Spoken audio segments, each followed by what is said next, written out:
ꯑꯍꯥꯟꯕꯃꯛꯇꯗ ꯑꯅꯧꯕ ꯈꯣꯡꯊꯥꯡꯒꯤ ꯃꯥꯏꯀꯩꯗꯒꯤ ꯃꯌꯥꯝꯕꯨ ꯇꯔꯥꯝꯅ ꯑꯣꯛꯆꯔꯤ꯫ ꯑꯩꯈꯣꯏꯅ ꯍꯥꯟꯅꯗꯒꯤ ꯍꯣꯔꯔ ꯁ꯭ꯇꯣꯔꯤ ꯍꯥꯞꯇꯨꯅꯇ ꯂꯥꯛꯆꯕꯅꯤ, ꯑꯗꯨꯕꯨ ꯉꯁꯤꯁꯨ ꯁꯟꯖꯣꯏ ꯂꯧꯔꯦꯃꯪꯒꯤ ꯑꯅꯤꯁꯨꯕ ꯈꯨꯗꯣꯜ ꯑꯣꯏꯅ ꯍꯣꯔꯔ ꯁ꯭ꯇꯣꯔꯤ ꯑꯃꯒꯁꯨ ꯄꯨꯗꯨꯅ ꯂꯥꯛꯆꯔꯦ꯫ ꯅ꯭ꯌꯨ ꯏꯌꯥꯔꯒꯤ ꯈꯨꯗꯣꯜ ꯑꯣꯏꯅ ꯐꯨꯜ ꯁ꯭ꯇꯣꯔꯤ ꯑꯣꯏꯅ ꯍꯥꯞꯆꯕꯅꯤ꯫ ꯂꯥꯛꯂꯤꯕ ꯅ꯭ꯌꯨ ꯏꯌꯔ 2023 ꯑꯁꯤ ꯃꯌꯥꯝꯒꯤꯗꯃꯛꯇ ꯑꯃꯗꯤ ꯆꯦꯅꯦꯜ ꯑꯁꯤꯒꯤꯗꯃꯛꯇ ꯌꯥꯏꯐ-ꯃꯪꯒꯣꯜ ꯊꯧꯅꯤꯖꯔꯤ꯫ ꯋꯥꯔꯤ ꯑꯁꯤꯒꯤ ꯃꯃꯤꯡꯅ ꯏꯃꯥꯒꯤ ꯃꯄꯥꯝꯒꯤ ꯅꯨꯡꯁꯤꯕꯤꯒꯤ ꯊꯋꯥꯏ꯫ ꯄꯥꯈꯪ ꯂꯩꯁꯥꯁꯤꯡꯒꯤ ꯅꯨꯡꯉꯥꯏꯕꯗꯒꯤ ꯅꯨꯡꯉꯥꯏꯕ, ꯍꯔꯥꯎꯕꯗꯒꯤ ꯍꯔꯥꯎꯕ, ꯀꯣꯏꯕ ꯂꯥꯡꯕ ꯆꯠꯅꯤꯡꯕ ꯅꯨꯃꯤꯠ, ꯂꯩꯁꯥ ꯄꯥꯈꯪꯁꯤꯡꯒꯤ ꯆꯥꯛꯆꯥ ꯍꯩꯖꯥꯟꯅꯕ, ꯄꯥꯈꯟ ꯈꯟꯗꯨꯅ ꯃꯩ ꯍꯧꯗꯨꯅ ꯗꯨꯝꯗꯥꯡꯗ ꯍꯔꯥꯎꯕ ꯅꯨꯃꯤꯠ ꯂꯥꯛꯂꯦ ꯉꯁꯤꯗꯤ꯫ ꯑꯔꯤꯕ ꯆꯍꯤꯅ ꯆꯠꯈꯤꯕ, ꯑꯅꯧꯕ ꯆꯍꯤꯅ ꯂꯥꯛꯄ ꯅ꯭ꯌꯨ ꯏꯌꯔ꯫ ꯑꯅꯧꯕ ꯍꯧꯕ ꯆꯍꯤꯕꯨ ꯋꯦꯜꯀꯝ ꯇꯧꯅꯕ ꯑꯐꯕꯇꯅ ꯑꯣꯏꯔꯁꯅꯨ ꯍꯥꯏꯅ ꯁꯩꯍꯧꯈꯤꯕ ꯃꯇꯝꯗꯨ ꯂꯥꯛꯂꯦ ꯉꯁꯤꯗꯤ꯫ ꯉꯥꯟꯕꯁꯨ ꯋꯥꯈꯜ ꯏꯅꯣꯠ ꯀꯥꯔꯛꯂꯤ꯫ ꯇꯦꯞ ꯊꯥꯒꯗꯕ ꯃꯥ ꯉꯁꯤꯗꯤ ꯍꯣꯁꯇꯦꯜꯗꯒꯤ ꯋꯤꯟꯇꯔ ꯕ꯭ꯔꯦꯛ ꯄꯤꯔꯤ ꯍꯥꯏꯗꯨꯅ ꯁꯨꯇꯤ 10 ꯗꯦꯖꯀꯤ ꯊꯣꯔꯛꯂꯤ꯫ ꯉꯁꯤ ꯈ꯭ꯔꯤꯁꯃꯥꯁꯀꯤ ꯗꯤꯁꯦꯝꯕꯔꯒꯤ ꯇꯥꯡ 15, ꯉꯁꯤꯁꯨ ꯇ꯭ꯔꯥꯏꯕꯦꯜ ꯏꯆꯤꯜ ꯏꯅꯥꯎꯁꯤꯡꯒꯤ ꯈ꯭ꯋꯥꯏꯗꯒꯤ ꯅꯨꯡꯉꯥꯏꯕ ꯅꯨꯃꯤꯠꯅꯤ꯫ ꯏꯁꯣꯔ ꯃꯥꯒꯤ ꯃꯐꯝꯗ ꯂꯣꯏꯅ ꯑꯐꯕꯇ ꯅꯤꯅꯕ ꯉꯥꯛꯇꯅꯤ꯫ ꯉꯥꯟꯕꯁꯨ ꯉꯁꯤ ꯃꯌꯨꯝꯗ ꯊꯣꯔꯛꯄꯒꯤ ꯃꯌꯨꯝꯗ ꯃꯃꯥ ꯃꯄꯥ ꯄꯨꯟꯅ ꯑꯋꯥ ꯅꯨꯡꯉꯥꯏ ꯋꯥꯔꯤ ꯁꯥꯅꯔꯤ꯫ ꯊꯣꯏꯕꯤꯅ ꯏꯃꯥꯒꯤ ꯏꯕꯨꯡꯉꯣ, ꯅꯪꯕꯨ ꯑꯦꯛꯖꯥꯝꯁꯦ ꯁꯤꯃꯇꯪ ꯂꯣꯏꯁꯤꯜꯂꯒ ꯃꯃꯥ ꯕꯕꯥꯁꯦ ꯋꯥꯔꯕꯅꯦ, ꯒ꯭ꯌꯥꯟ ꯇꯥꯎꯀꯣ, ꯋꯥꯡꯅ ꯐꯥꯎꯅꯕ ꯀꯟꯅ ꯍꯣꯠꯅꯧꯀꯣ, ꯃꯃꯥ ꯕꯕꯥꯅ ꯋꯥꯅ ꯍꯣꯠꯅꯩꯁꯦ ꯏꯆꯥꯒꯤꯅꯤ꯫ ꯃꯅꯤꯅ ꯌꯦꯡꯉꯨ ꯊꯣꯏꯕ, ꯃꯃꯥ ꯃꯄꯥꯅ ꯃꯆꯥꯒꯤꯗꯤ ꯑꯁꯨꯛꯀꯤ ꯃꯇꯤꯛ ꯋꯥꯏ꯫ ꯍꯧꯖꯤꯛ ꯏꯟꯈꯠꯂꯛꯂꯤꯕ ꯅꯍꯥ ꯅꯈꯣꯏꯅ ꯃꯃꯥ ꯃꯄꯥꯕꯨꯗꯤ ꯅꯨꯡꯁꯤꯕꯒꯤ ꯆꯥꯡ ꯌꯥꯝꯅ ꯋꯥꯠꯂꯤ꯫ ꯃꯁꯤꯃꯛ ꯆꯠꯅꯕꯤ ꯑꯃ ꯑꯣꯏꯔꯛꯂꯤ꯫ ꯃꯃꯥ ꯃꯄꯥ ꯑꯍꯜ ꯑꯣꯏꯕꯁꯤꯡꯕꯨ ꯁꯦꯕꯥ ꯇꯧꯕ ꯇꯟꯕꯒꯤ ꯑꯣꯜ ꯑꯦꯖ ꯍꯣꯝꯗ ꯊꯝꯅꯔꯤ꯫ ꯃꯁꯤꯃꯛꯇꯤ ꯑꯩꯈꯣꯏ ꯌꯥꯅꯤꯡꯗꯦ꯫ ꯅꯪ ꯇꯧꯒꯅꯤ ꯍꯥꯏꯕꯗꯤ ꯅꯠꯇꯦ, ꯑꯗꯨꯕꯨ ꯆꯠꯅꯕꯤ ꯑꯃꯗꯤ ꯑꯣꯏꯔꯛꯂꯤꯗꯅ꯫ ꯉꯥꯟꯕꯗꯨ ꯃꯃꯥ ꯃꯄꯥꯅ ꯉꯥꯡꯂꯤꯕꯁꯤꯡꯗꯨ ꯃꯨꯟꯅ ꯇꯥꯏ, ꯋꯥꯗꯤ ꯉꯥꯡꯗꯦ꯫ ꯃꯊꯃꯣꯏꯗ ꯑꯍꯜ ꯑꯣꯏꯔꯕꯁꯤꯡꯁꯦ ꯂꯣꯏꯅ ꯃꯆꯥ ꯑꯣꯏꯕꯁꯤꯡꯗ ꯋꯥꯔꯧꯔꯦ ꯍꯥꯏꯕꯁꯤꯃꯗꯤ ꯃꯥ ꯈꯪꯂꯤꯕ ꯍꯥꯏꯕꯗꯨ ꯑꯣꯏꯔ ꯃꯥꯜꯂꯦ꯫ ꯇꯥꯟꯖꯥ ꯑꯗꯨꯗ ꯀꯣꯜ ꯑꯃ ꯂꯥꯛꯏ꯫ ꯃꯅꯤꯅ, ꯃꯃꯥ ꯐꯣꯟꯗꯨ ꯑꯝꯇ ꯄꯥꯏꯌꯨꯗꯅ꯫ ꯑꯁꯨꯝ ꯍꯥꯏꯔꯒ ꯊꯣꯏꯕꯤꯅ ꯀꯣꯜꯗꯨ ꯔꯤꯁꯤꯞ ꯇꯧꯏ꯫ ꯐꯣꯟꯗꯅꯤ ꯅꯨꯄꯥ ꯑꯃꯅ, ꯏꯆꯦ ꯕꯕꯥꯗꯨ ꯀꯟꯅ ꯅꯥꯔꯒ ꯂꯩꯔꯦ, ꯅꯣꯏꯁꯨ ꯅꯣꯡ ꯐꯥꯗꯣꯛꯇꯤ ꯂꯥꯛꯑꯒ ꯍꯪꯕꯗꯤ ꯐꯩꯗꯅ꯫ ꯑꯩꯈꯣꯏꯅ ꯁꯨꯝ ꯇꯧꯖꯁꯅꯣꯅ ꯈꯜ ꯂꯩꯔꯗꯤ ꯌꯥꯔꯔꯣꯏꯗ, ꯏꯆꯦꯈꯣꯏꯒꯤꯗꯤ ꯕꯕꯥ ꯅꯠꯇ꯭ꯔꯕꯨꯁꯦ꯫ ꯊꯣꯏꯕꯤꯅ, ꯊꯣꯏꯕ ꯀꯩꯅꯣ ꯅꯪ ꯍꯥꯏꯗꯨꯕꯨ, ꯕꯕꯥ ꯀꯌꯥꯝ ꯀꯟꯅ ꯉꯝꯗ꯭ꯔꯤꯅꯣ? ꯑꯩꯉꯣꯟꯗ ꯍꯥꯟꯅ ꯍꯥꯏꯕ ꯌꯥꯗ꯭ꯔꯣ? ꯑꯩ ꯑꯗꯨꯝ ꯇꯣꯏꯅ ꯂꯥꯛꯂꯤꯁꯤꯗꯤ꯫ ꯕꯕꯥꯕꯨ ꯍꯣꯁꯄꯤꯇꯥꯜꯗ ꯄꯨꯈꯠꯂꯤꯕ꯭ꯔꯥ? ꯄꯨꯈꯠꯇꯦ, ꯑꯩꯁꯨ ꯅꯨꯄꯤꯒ ꯈ꯭ꯔꯤꯁꯃꯥꯁ ꯌꯥꯎꯕ ꯆꯠꯇꯧꯔꯤ, ꯑꯗꯨꯅ ꯕꯕꯥꯁꯦ ꯃꯇꯣꯝꯗ ꯂꯩꯍꯧꯕ ꯇꯥꯔꯦ꯫ ꯑꯗꯨꯅ ꯏꯆꯦꯅ ꯑꯝꯇ ꯅꯣꯡ ꯅꯤꯅꯤꯇ ꯂꯩꯔꯝꯃꯨꯕ ꯀꯣ꯫ ꯇꯧꯅꯔꯤꯕ ꯃꯌꯥꯝꯗꯨ ꯐꯣꯟꯗꯨ ꯂꯥꯎꯠ ꯊꯥꯕꯅ ꯃꯔꯝ ꯑꯣꯏꯔꯒ ꯂꯣꯏꯅ ꯇꯥꯏ꯫ ꯃꯅꯤꯅ ꯋꯥ ꯃꯆꯦꯠ ꯑꯃꯠꯇ ꯍꯥꯏꯗꯦ, ꯑꯗꯨꯕꯨ ꯃꯨꯟꯅ ꯇꯥꯁꯤꯜꯂꯤ꯫ ꯃꯃꯥ ꯃꯄꯥ ꯉꯟꯅ ꯀꯥꯏꯅꯔꯕ ꯃꯅꯤꯅꯤ꯫ ꯃꯅꯦ ꯃꯀꯨꯕꯨꯗꯤ ꯌꯥꯝꯅ ꯈꯟꯖꯕꯅꯤ꯫ ꯃꯆꯦ ꯅꯨꯄꯥꯅ ꯍꯥꯏꯔꯛꯂꯤꯕ ꯃꯌꯥꯝꯗꯨ ꯇꯥꯕꯗ ꯃꯥ ꯃꯊ꯭ꯋꯥꯏ ꯅꯨꯡꯉꯥꯏꯖꯗꯦ꯫ ꯃꯆꯥꯅꯨꯄꯥꯗ ꯑꯣꯟꯁꯤꯜꯂꯤ꯫ ꯌꯦꯡꯉꯣ ꯊꯣꯏꯕ, ꯇꯥꯔꯦꯗꯅ, ꯏꯄꯥꯅ ꯍꯥꯏꯖꯤꯟꯕ ꯅꯠꯇꯦ, ꯇꯧꯅꯔꯤꯕ ꯐꯤꯕꯝꯁꯦ ꯑꯁꯤꯅꯤ꯫ ꯃꯃꯥ ꯃꯄꯥꯁꯤꯡꯕꯨ ꯃꯆꯥ ꯑꯣꯏꯕꯁꯤꯡꯅ ꯊꯧꯑꯣꯏꯗ꯭ꯔꯦ꯫ ꯏꯪꯂꯕ ꯃꯇꯝꯁꯤꯗ ꯃꯄꯥꯗꯨ ꯃꯇꯣꯝꯇ ꯊꯅꯝꯃꯒ ꯃꯇꯨꯒ ꯈ꯭ꯔꯤꯁꯃꯥꯁ ꯌꯥꯎꯕ ꯆꯠꯅꯤ ꯍꯥꯏꯔꯤ꯫ ꯃꯁꯤꯅ ꯏꯟꯈꯠꯂꯛꯄ ꯃꯌꯥꯝꯁꯤꯅ ꯑꯍꯜꯁꯤꯡꯗ ꯎꯔꯤꯕ ꯗ꯭ꯔꯤꯁꯥ ꯑꯁꯨꯝ ꯍꯥꯏꯔꯝꯂꯒ ꯃꯅꯤ ꯐꯤ ꯂꯣꯏꯁꯤꯟꯕ ꯆꯪꯈ꯭ꯔꯦ꯫ ꯊꯣꯏꯕꯤꯅ, ꯏꯃꯥꯒꯤ ꯏꯕꯨꯡꯉꯣ, ꯒ꯭ꯌꯥꯟ ꯇꯥꯎꯀꯣ, ꯂꯥꯛꯑꯣ ꯄꯨꯄꯨ ꯍꯣꯏꯗ ꯆꯠꯁꯤ, ꯅꯪꯁꯨ ꯎꯅꯤꯡꯉꯝꯒꯅꯤ꯫ ꯉꯥꯟꯕꯗꯨ ꯍꯔꯥꯎꯅ, ꯍꯣꯏ ꯃꯃꯥ꯫ ꯄꯣꯛꯂꯛꯄꯗꯒꯤ ꯃꯄꯨ ꯃꯕꯦꯟꯒꯤ ꯅꯨꯡꯁꯤꯕ ꯐꯪꯂꯛꯇ꯭ꯔꯕ ꯉꯥꯟꯕꯅꯤ, ꯑꯗꯨꯅ ꯃꯃꯥ ꯄꯣꯛꯄ ꯃꯄꯨꯕꯨꯗꯤ ꯃꯥꯅꯁꯨ ꯌꯥꯝꯅ ꯅꯨꯡꯁꯤꯖꯩ, ꯂꯨꯝꯅ ꯂꯧꯖꯕꯅꯤ, ꯑꯗꯨꯒ ꯆꯥꯎꯕꯅꯁꯨ ꯃꯥꯕꯨ ꯂꯨꯅ ꯇꯧꯖꯕꯅꯤ꯫ ꯑꯁꯨꯝꯅ ꯃꯅꯤ ꯒꯥꯔꯤ ꯊꯧꯗꯣꯔꯛꯂꯦ꯫ ꯃꯈꯣꯏ ꯑꯍꯨꯝ ꯊꯣꯏꯕꯤꯒꯤ ꯃꯄꯥꯝ ꯂꯝꯗꯝ ꯇꯝꯅ ꯂꯥꯛꯂꯦ꯫ ꯑꯁꯨꯝ ꯊꯧꯔꯛꯄꯅ ꯊꯣꯏꯕꯤꯒꯤ ꯃꯌꯨꯝ ꯌꯧꯔꯛꯂꯦ꯫ ꯊꯣꯏꯕꯗꯨ ꯃꯥꯒꯤ ꯅꯨꯄꯤ ꯑꯉꯥꯡꯒ ꯂꯣꯏꯅꯅ ꯈ꯭ꯔꯤꯁꯃꯥꯁꯀꯤ ꯔꯦꯗꯤꯗ ꯂꯩꯔꯝꯃꯤ꯫ ꯊꯣꯏꯕꯅ, ꯏꯆꯦ ꯅꯣꯏ ꯂꯥꯛꯑꯕ? ꯏꯕꯥꯏ, ꯑꯩꯗꯣ ꯏꯇꯥꯎ ꯊꯃꯥꯡꯈꯣꯏꯗ ꯂꯥꯛꯇ ꯌꯥꯗꯦꯅ ꯇꯧꯔꯤ, ꯕꯕꯥꯁꯦ ꯃꯁꯥ ꯈꯔ ꯉꯝꯗꯕꯅꯦ, ꯑꯝꯇ ꯌꯦꯡꯉꯝꯃꯣꯕ꯫ ꯃꯅꯤ ꯇꯞꯅ, ꯍꯣꯏ ꯍꯣꯏ ꯆꯠꯂꯨꯔꯣ꯫ ꯑꯁꯨꯝꯅ ꯊꯣꯏꯕꯗꯤ ꯑꯉꯥꯡꯁꯤꯡ ꯅꯨꯄꯤ ꯄꯨꯗꯨꯅ ꯆꯠꯈ꯭ꯔꯦ꯫ ꯊꯣꯏꯕꯤꯗꯨ ꯏꯃꯨꯡꯗ ꯄ꯭ꯔꯄꯜ ꯆꯪꯉꯛꯏ꯫ ꯃꯄꯥꯒꯤ ꯀꯥꯗ ꯃꯄꯥꯗꯨ ꯅꯥꯍꯦꯅ ꯂꯩꯔꯝꯃꯤ꯫ ꯃꯅꯤ ꯆꯪꯁꯤꯟꯗꯨꯅ ꯃꯀꯨꯗꯨ ꯆꯦꯛ ꯇꯧꯏ, ꯑꯗꯨꯕꯨ ꯃꯁꯥꯗꯨ ꯃꯩ ꯍꯧꯅ ꯁꯥꯗꯨꯅ ꯂꯩꯔꯝꯃꯤ꯫ ꯃꯅꯤ ꯊꯤꯟꯗꯗꯅ ꯃꯆꯥꯅꯨꯄꯥꯗ ꯍꯥꯏꯔꯛꯏ, ꯉꯥꯟꯕ, ꯁꯦ ꯄꯨꯄꯨꯁꯦ ꯁꯝꯃꯣ, ꯍꯣꯁꯄꯤꯇꯥꯜ ꯆꯠꯁꯤ꯫ ꯃꯄꯥꯅ ꯑꯗꯨꯛ ꯊꯋꯥꯏ ꯌꯥꯎꯕꯗꯨ ꯉꯥꯟꯕ ꯎꯏ꯫ Mapadu mapukningda hena nungsiba thagatjaba polai. Masu mapa maklawgani asa tawsi. Manina thoibi nangim sanglamlo sak thonglamlo ai pururage. Asum hairamaga manina makudo machanupaga hospital da pukhalakle. Somdana thoibidu sak thongnanaba sille. Numidang wairamgi matamni maniga machanupa nganbaga ahal oiraba maku ibungo sawbadu hospital dagi puthara. Ahal oiraba chawba mayangi matauda penjaba pokse. Masadai hena lumna lawri. Asumna chawbadu thoibina chak pizari. Hanadagidi phanayamna kalle. Chawbana za thoibi chaloda. Ai leiba yani. Ada yum thadokpadu phatte. Chacharo. Ai suyamna kallasidi. Thoibina baba Vai tomta thanamaga kamai satoi. Thoiba sunga si kaisu halora. Vai tomta kamaina no leidusibo. Manina baji yanida. Nongnini se sida leirase. Aduga baji thoiba halaga akhoi mu chatlage. Sawbana madu yade ko chalo matam se thenkrani. Mamak bana halani ne. Thoibina kaino baba koi tan talisibo. Manina yarase mama ibani selase. Nganbaga mapuga leizarasani. Hayeng amuk lakpa haidoni. Sakti thongamaba natra. Thoibina hoi thonge. Hoi adumai tawrasi. Adasu hundu ambado nungaitrabanina. Manina adudi baji ngan phase thanamage. Maga leiro. Aduga hayeng akoi amuk laki. Aduga baji gi hachangdo kayam kankatpano yengase. Sawbana amadu yadeko nakhoi punna halo. Hayeng adum lao. Yani ko yani. Ai adum leige. Ngan bana pupu kaino. Ai ngasi talaga ai lehodini. Yani pupu sena doni aina. Sawba masuna dum haibaduda satlo haiba ngamtre. Leijara sanu khalakle. Hoi leiro. Ado numidang mapan thokpedi yadeko. Thoibi ngakna baba kaino kai leiragi. Nungdang dabu kaida thoktoruge. Thoi kaisu. Asum hairamlaga mama mapadu satkre. Nganbadu mapuga lehore. Sawbana isubu lairi kayam paraba. Tuyap thabada mai pakpa ngamladro. Nganbana pupu khara pare haiduni. Hostel ni na langbada larika pabaga sangtre. Winter break lay na thoreini. Aduni sida laheurise. Sawbana hoi. Sak ngana saraga ngana tumthosi ko mapan thoningasu aingonda hairakadabani ko natomda thokpa yade ko. Nganbadu hoi hairaga kisanda sangtre. Aduga mapu makhoi anigi sak puthoktuna thoraklaga mapuga sak saminare. Asumna mapuga tumnaba sem sar. Sawbadu masudu numidang matomta thokidrana pakhase. Masasu nungaitabani matomta ga thokidrana pakhase. Kai leibano khangtre. Sawba masasu nungaitrabani. Adubu sahi manga muki mamangdagi ni air Europa khuding leikai jaga asida kai torobano khangtre. Christmas numitagina tang ama phawbagi mamangda mapan kanamada thokati. Aidi undang natana.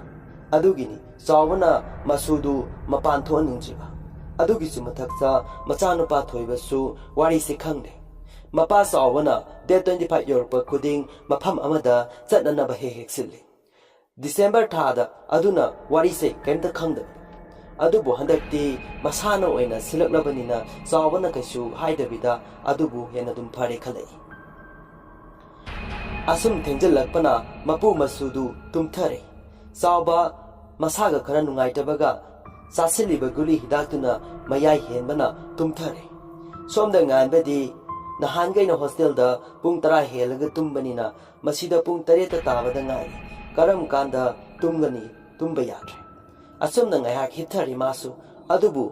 nganna tumbai oiramale makeup phathori. Khangawdana nupi amagi khonjelda hik kamlei. Yam hauna tabadi natte. Yumdudai kharadi thaptakna tai. Nganba manadu thangatuna tabani. Wakhalda zaji. Kudangi gari to haipet yi. Pung 12 tarakkodawre. Tagadaba minute ani ta ngari. 12 hek tabaga maisu phutputkre. Nganbadu mapuna mapal thokanu haibadu ningsinglei. Kapadu khangle lepre. Nganbana us mi khanaba osala kainu nupi ma kapamda tumi lei Krishna. Asum khanna nganbadu tumthage tawbaga manna tumliba phalangda yamna nangna kodrok tawraklame. Mapudi isisin adumak tumi nganba pakhatpa hulai. ꯈꯪꯍꯧꯗꯅ ꯑꯃꯨꯛꯁꯨ ꯈꯔꯗꯤ ꯅꯛꯅ ꯀꯞꯄꯗꯨ ꯍꯧꯔꯛꯂꯝꯃꯤ ꯉꯥꯟꯕꯅ ꯀꯩꯅꯣꯅꯤ ꯈꯔꯅ ꯅꯛꯁꯜꯂꯛꯏꯁꯤꯅ ꯑꯁꯨꯝ ꯍꯥꯏꯔꯒ ꯀꯅꯥꯅꯣ ꯈꯟꯗꯨꯅ ꯌꯦꯡꯗꯗꯤ ꯌꯦꯡꯉꯒꯦ ꯈꯟ ꯐꯃꯨꯡꯗꯒꯤ ꯀꯨꯝꯊꯔꯛꯂꯤ ꯑꯗꯨꯒ ꯃꯃꯥꯡ ꯊꯣꯡꯗꯨ ꯇꯞꯅ ꯍꯥꯡꯉꯤ ꯀꯣꯌꯦꯡ ꯌꯦꯡꯉꯤ ꯀꯅꯥꯁꯨ ꯂꯩꯇꯦ ꯀꯞꯄꯁꯨ ꯐꯈ꯭ꯔꯕꯅꯤ ꯉꯥꯟꯕ ꯃꯄꯥꯟꯗ ꯇꯞꯅ ꯊꯣꯔꯛꯏ ꯑꯗꯨꯒ ꯌꯨꯝꯗꯨꯒꯤ ꯃꯃꯥꯡ ꯑꯣꯏꯔꯞꯅ ꯂꯩꯔꯤꯕ ꯆꯤꯡꯁꯥꯡ ꯄꯔꯦꯡꯗꯨ ꯌꯦꯡꯉꯤ ꯌꯨꯝꯗꯨꯒ ꯈꯔꯗꯤ ꯊꯥꯞꯅꯔꯤ ꯑꯗꯨꯕꯨ ꯅꯛꯅ ꯑꯗꯨꯃꯛ ꯅꯛꯅꯔꯤ ꯎꯔꯤ ꯂꯩꯔꯤꯕ ꯌꯨꯝꯗꯨꯒꯤ ꯃꯃꯥꯡꯗ ꯍꯧꯔꯤꯕ ꯋꯥ ꯄꯥꯝꯕꯤ ꯑꯗꯨꯒ ꯂꯐꯨ ꯄꯥꯝꯕꯤꯒꯤ ꯐꯖꯔꯕ ꯃꯅꯥꯁꯤꯡ ꯍꯥꯏꯍꯨꯝꯅ ꯁꯥꯟꯅꯔꯤ ꯅꯤꯡꯊꯤꯖꯕ ꯑꯍꯤꯡ ꯑꯃꯗꯤ ꯑꯣꯏꯔꯤ ꯊꯥ ꯄꯥꯡꯈꯠꯂꯛꯄꯒꯤ ꯊꯥꯕꯜꯗꯤ ꯃꯝꯂꯤ ꯃꯆꯦꯠ ꯑꯃꯠꯇꯅꯤ ꯎꯔꯤꯕ ꯐꯖꯔꯕ ꯑꯍꯤꯡꯗꯨ ꯌꯦꯡꯗꯨꯅ ꯂꯩ ꯉꯥꯟꯕ ꯏꯪꯂꯕ ꯅꯤꯡꯊꯝꯒꯤ ꯑꯏꯪꯕꯒ ꯀꯥꯎꯈ꯭ꯔꯦ ꯃꯥ ꯃꯃꯤꯠꯇꯨ ꯁꯪꯇ꯭ꯔꯤꯛ ꯂꯐꯨ ꯄꯥꯝꯕꯤ ꯑꯗꯨꯗ ꯌꯦꯡꯗꯨꯅ ꯂꯩ ꯈꯪꯍꯧꯗꯅ ꯑꯃꯨꯛꯁꯨ ꯀꯞꯄꯒꯤ ꯈꯣꯟꯖꯦꯜ ꯇꯥꯔꯛꯂꯤ ꯉꯥꯟꯕ ꯃꯃꯤꯠ ꯂꯥꯎꯊꯣꯛꯇꯨꯅ ꯌꯦꯡꯉꯤ ꯎꯔꯦ ꯐꯤꯖꯣꯜ ꯑꯉꯧꯕ ꯁꯦꯠꯄꯤ ꯃꯁꯝ ꯑꯁꯥꯡꯕ ꯅꯨꯄꯤ ꯑꯃ ꯂꯐꯨ ꯄꯥꯝꯕꯤ ꯃꯔꯨꯝꯂꯣꯝꯗꯒꯤ ꯋꯥ ꯃꯈꯣꯡ ꯇꯝꯅ ꯆꯠꯈꯤꯕꯅꯤ ꯉꯥꯟꯕꯅ ꯀꯩꯅꯣ ꯑꯁꯤꯗꯤ ꯅꯨꯡꯗꯥꯡꯁꯤꯗ ꯃꯥꯗꯤ ꯑꯁꯤꯗ ꯀꯩꯗꯧꯔꯤꯕ ꯃꯌꯨꯝꯗ ꯃꯤꯒ ꯈꯠꯅꯕ ꯌꯥꯎꯁꯥꯠꯂ ꯇꯟꯖꯥꯗꯨꯗ ꯋꯥꯛꯆꯤꯡꯒꯤ ꯏꯪꯂꯕ ꯅꯨꯡꯁꯤꯠꯁꯨ ꯁꯥꯐꯨ ꯈꯟꯅ ꯁꯤꯠꯆꯜꯂꯛꯂꯤ ꯉꯥꯟꯕ ꯀꯩꯁꯨ ꯅꯥꯆꯨꯡꯕꯗꯤ ꯄꯣꯛꯂꯨꯗꯦ ꯅꯨꯄꯤ ꯑꯗꯨꯅ ꯆꯠꯈꯤꯕ ꯃꯥꯏꯀꯩꯗꯨꯗ ꯌꯦꯡꯗꯨꯅ ꯂꯩ ꯑꯗꯨꯕꯨ ꯅꯨꯄꯤꯗꯨ ꯎꯈꯤꯗ꯭ꯔꯦ ꯀꯗꯣꯝꯗ ꯆꯠꯈ꯭ꯔꯕꯅꯣ ꯍꯥꯏꯕꯗꯨ ꯈꯪꯈꯤꯗ꯭ꯔꯦ ꯆꯥꯎꯈ꯭ꯔꯕ ꯏꯪꯈꯣꯜ ꯑꯗꯨꯒ ꯃꯄꯨꯒꯤ ꯌꯨꯝꯗꯨꯒꯤ ꯃꯃꯥꯡ ꯑꯣꯏꯔꯞꯅ ꯏꯅ ꯀꯨꯞꯄ ꯌꯨꯝ ꯃꯆꯥ ꯑꯃꯗꯤ ꯂꯩ ꯃꯩꯁꯨ ꯑꯃꯠꯇ ꯉꯥꯟꯕꯗꯤ ꯎꯗꯦ ꯃꯤ ꯂꯩꯅꯗ꯭ꯔꯕ ꯍꯥꯏꯕꯁꯤꯁꯨ ꯈꯪꯗ꯭ꯔꯦ ꯑꯗꯨꯕꯨ ꯅꯨꯡꯇꯤꯒꯤ ꯋꯥꯏ ꯁꯤꯠꯄꯒꯤ ꯁꯤꯠꯇꯤ ꯅꯥꯔꯤ ꯃꯐꯝꯗꯨ ꯉꯥꯟꯕꯗꯨ ꯃꯃꯤꯠꯇ ꯀꯅꯥꯁꯨ ꯎꯔꯛꯇꯕ ꯑꯗꯨꯒ ꯏꯃꯨꯡꯂꯣꯝꯗ ꯄ꯭ꯔꯞ ꯆꯪꯉꯛꯇꯨꯅ ꯐꯃꯨꯡꯗ ꯀꯥꯈꯠꯇꯨꯅ ꯇꯨꯝꯊꯈ꯭ꯔꯦ ꯋꯥꯈꯜꯗ ꯈꯜꯂꯤ ꯄꯨꯄꯨꯗꯣ ꯍꯪꯁꯤꯔꯅꯦ ꯑꯩꯕꯨ ꯍꯪꯕꯃꯛꯇꯤ ꯍꯪꯗ꯭ꯔꯦ ꯇꯞꯅ ꯇꯨꯝꯊꯔꯒꯦ ꯈꯟ ꯇꯨꯝꯊꯈ꯭ꯔꯦ ꯃꯥ ꯍꯦꯛ ꯇꯨꯝꯊꯈꯤꯕꯒ ꯃꯄꯨ ꯆꯥꯎꯕ ꯃꯤꯀꯞ ꯊꯣꯔꯛꯏ ꯃꯁꯨꯅ ꯇꯧꯔꯤꯕ ꯃꯌꯥꯝꯗꯨ ꯈꯪꯕꯒꯨꯝ ꯇꯧꯏ ꯆꯥꯎꯕ ꯃꯁꯨꯗ ꯇꯞꯅ ꯌꯦꯡꯉꯤ ꯇꯨꯝꯊꯈ꯭ꯔꯕ꯭ꯔꯥ ꯌꯦꯡꯉꯤ ꯇꯨꯝꯊꯈ꯭ꯔ ꯃꯥꯜꯂꯤ ꯈꯟ ꯆꯥꯎꯕ ꯁꯣꯜꯂꯕ ꯃꯁꯥꯗꯨ ꯃꯁꯥꯒꯤ ꯃꯊꯧꯅꯤ ꯈꯟ ꯇꯞꯅ ꯐꯃꯨꯡꯗꯒꯤ ꯀꯨꯝꯊꯔꯛꯏ ꯑꯗꯨꯒ ꯃꯄꯥꯟꯗ ꯃꯥꯅ ꯍꯥꯟꯅꯅ ꯁꯦꯝꯗꯨꯅ ꯂꯩꯔꯕ ꯄꯣꯠꯆꯩ ꯈꯔ ꯄꯨꯊꯣꯔꯛꯂꯤ ꯂꯣꯟꯅ ꯊꯨꯞꯅ ꯀꯅꯥ ꯎꯈꯤꯅꯤ ꯈꯟ ꯑꯗꯨꯒ ꯂꯐꯨ ꯃꯈꯣꯡꯂꯣꯝꯗ ꯇꯞꯅ ꯂꯥꯛꯏ ꯃꯆꯤꯟꯗꯁꯨ ꯃꯨꯔꯨꯝ ꯃꯨꯔꯨꯝ ꯁꯣꯜꯂꯤ ꯑꯗꯨꯒ ꯂꯥꯗ ꯍꯥꯞꯂꯕ ꯄꯣꯠ ꯈꯔ ꯂꯐꯨ ꯃꯈꯣꯡꯗ ꯊꯝꯃꯤ ꯁꯣꯡꯂꯕ ꯂꯐꯨ ꯃꯈꯣꯡꯗꯨ ꯃꯉꯥꯜ ꯑꯃ ꯉꯥꯟꯕꯒꯨꯝ ꯇꯧꯔꯛꯏ ꯆꯥꯎꯕꯅ ꯃꯆꯤꯟꯗ ꯂꯥꯏꯔꯣꯟ ꯈꯔ ꯁꯣꯟꯗꯨꯅ ꯂꯥꯗꯣ ꯊꯅꯝꯂꯦ ꯃꯥꯅ ꯃꯃꯥꯏ ꯑꯣꯔ ꯂꯩꯊꯣꯔꯛꯄꯒ ꯐꯤ ꯑꯉꯧꯕꯅ ꯂꯩꯇꯦꯡꯂꯕ ꯃꯁꯝ ꯁꯥꯡꯕꯤ ꯅꯨꯄꯤꯗꯨ ꯊꯣꯔꯛꯇꯨꯅ ꯄꯣꯠꯇꯨ ꯇꯥꯞ ꯇꯥꯞ ꯂꯧꯗꯨꯅ ꯆꯥꯏ ꯆꯥꯎꯕ ꯍꯟꯅ ꯌꯦꯡꯉꯝꯗ ꯏꯃꯨꯡꯗ ꯆꯪꯈ꯭ꯔꯦ ꯃꯆꯤꯟꯗ ꯁꯣꯜꯂ ꯁꯣꯜꯂꯗꯨꯅ ꯆꯪꯂꯛꯏ ꯏꯁꯨ ꯊꯣꯏꯅꯨ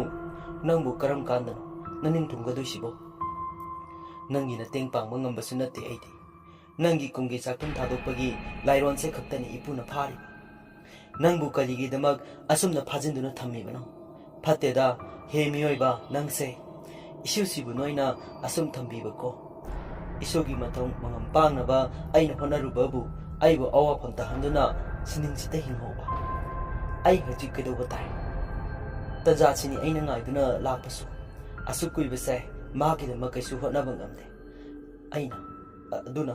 ꯍꯟꯗꯛꯁꯤꯃꯗꯤ ꯑꯩꯅ ꯃꯥꯕꯨ ꯂꯥꯏꯔꯝꯂꯦꯟꯗ ꯏꯪꯅ ꯂꯩꯖꯁꯅꯨ ꯁꯤꯜꯍꯧꯗ꯭ꯔꯕꯗꯤ ꯃꯊꯪ ꯆꯍꯤ ꯑꯃꯨꯛꯁꯨ ꯉꯥꯏꯕ ꯇꯥꯔꯕ꯭ꯔꯥ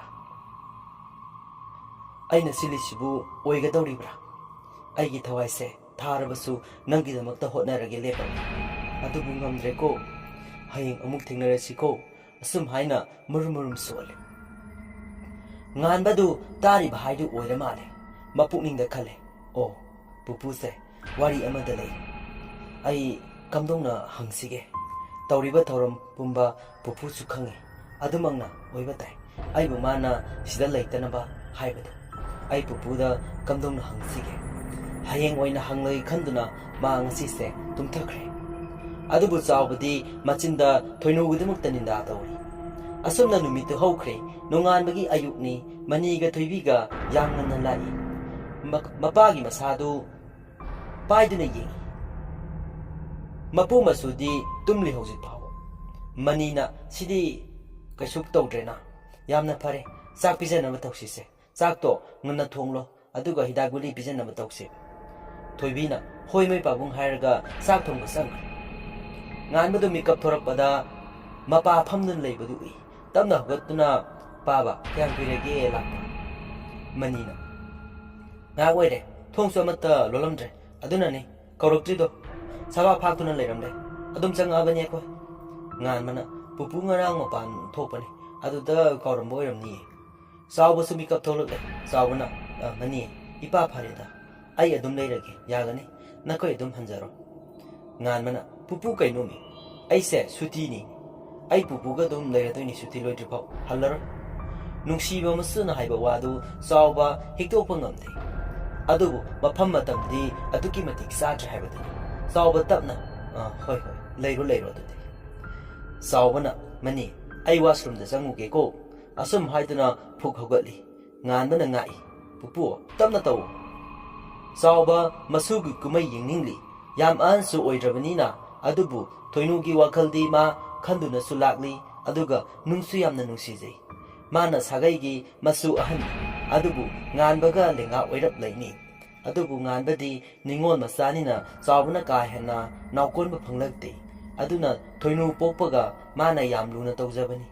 asumna sawba washroom da sangkhre nganbana baba manipur da khwaidagi haiba maibase kadaida leke wari khara sananunda manina chalohe kadaidagi watano angang na sinatana wapangangangan kanana kari insalage nangonda nganba nonglaga as kasil tawdeba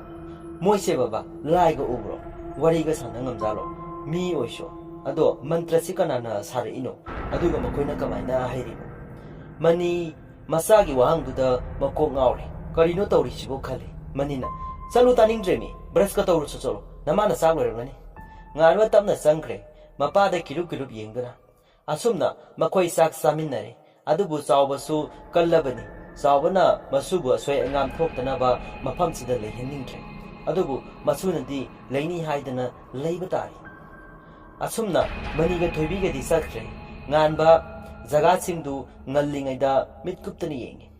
open horiba aduga naksep oirapna yumwangna saba building amasu leini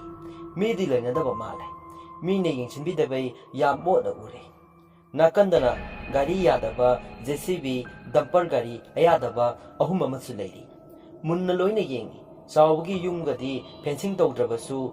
nakan ahum amadi fencing phajana tawri section somdana chawba nini surupagi nungdangi damak sem saba hori masu ukini khan section na tawse masuna uraga hanga agana karino khumdaiba aduga mana thoinugi chatha khullingaida mana ukhragana karam tawba matha aroibini sariba chawona nganbasu mapuna tawribadu ui adubu usinada saduna khangsinadana lei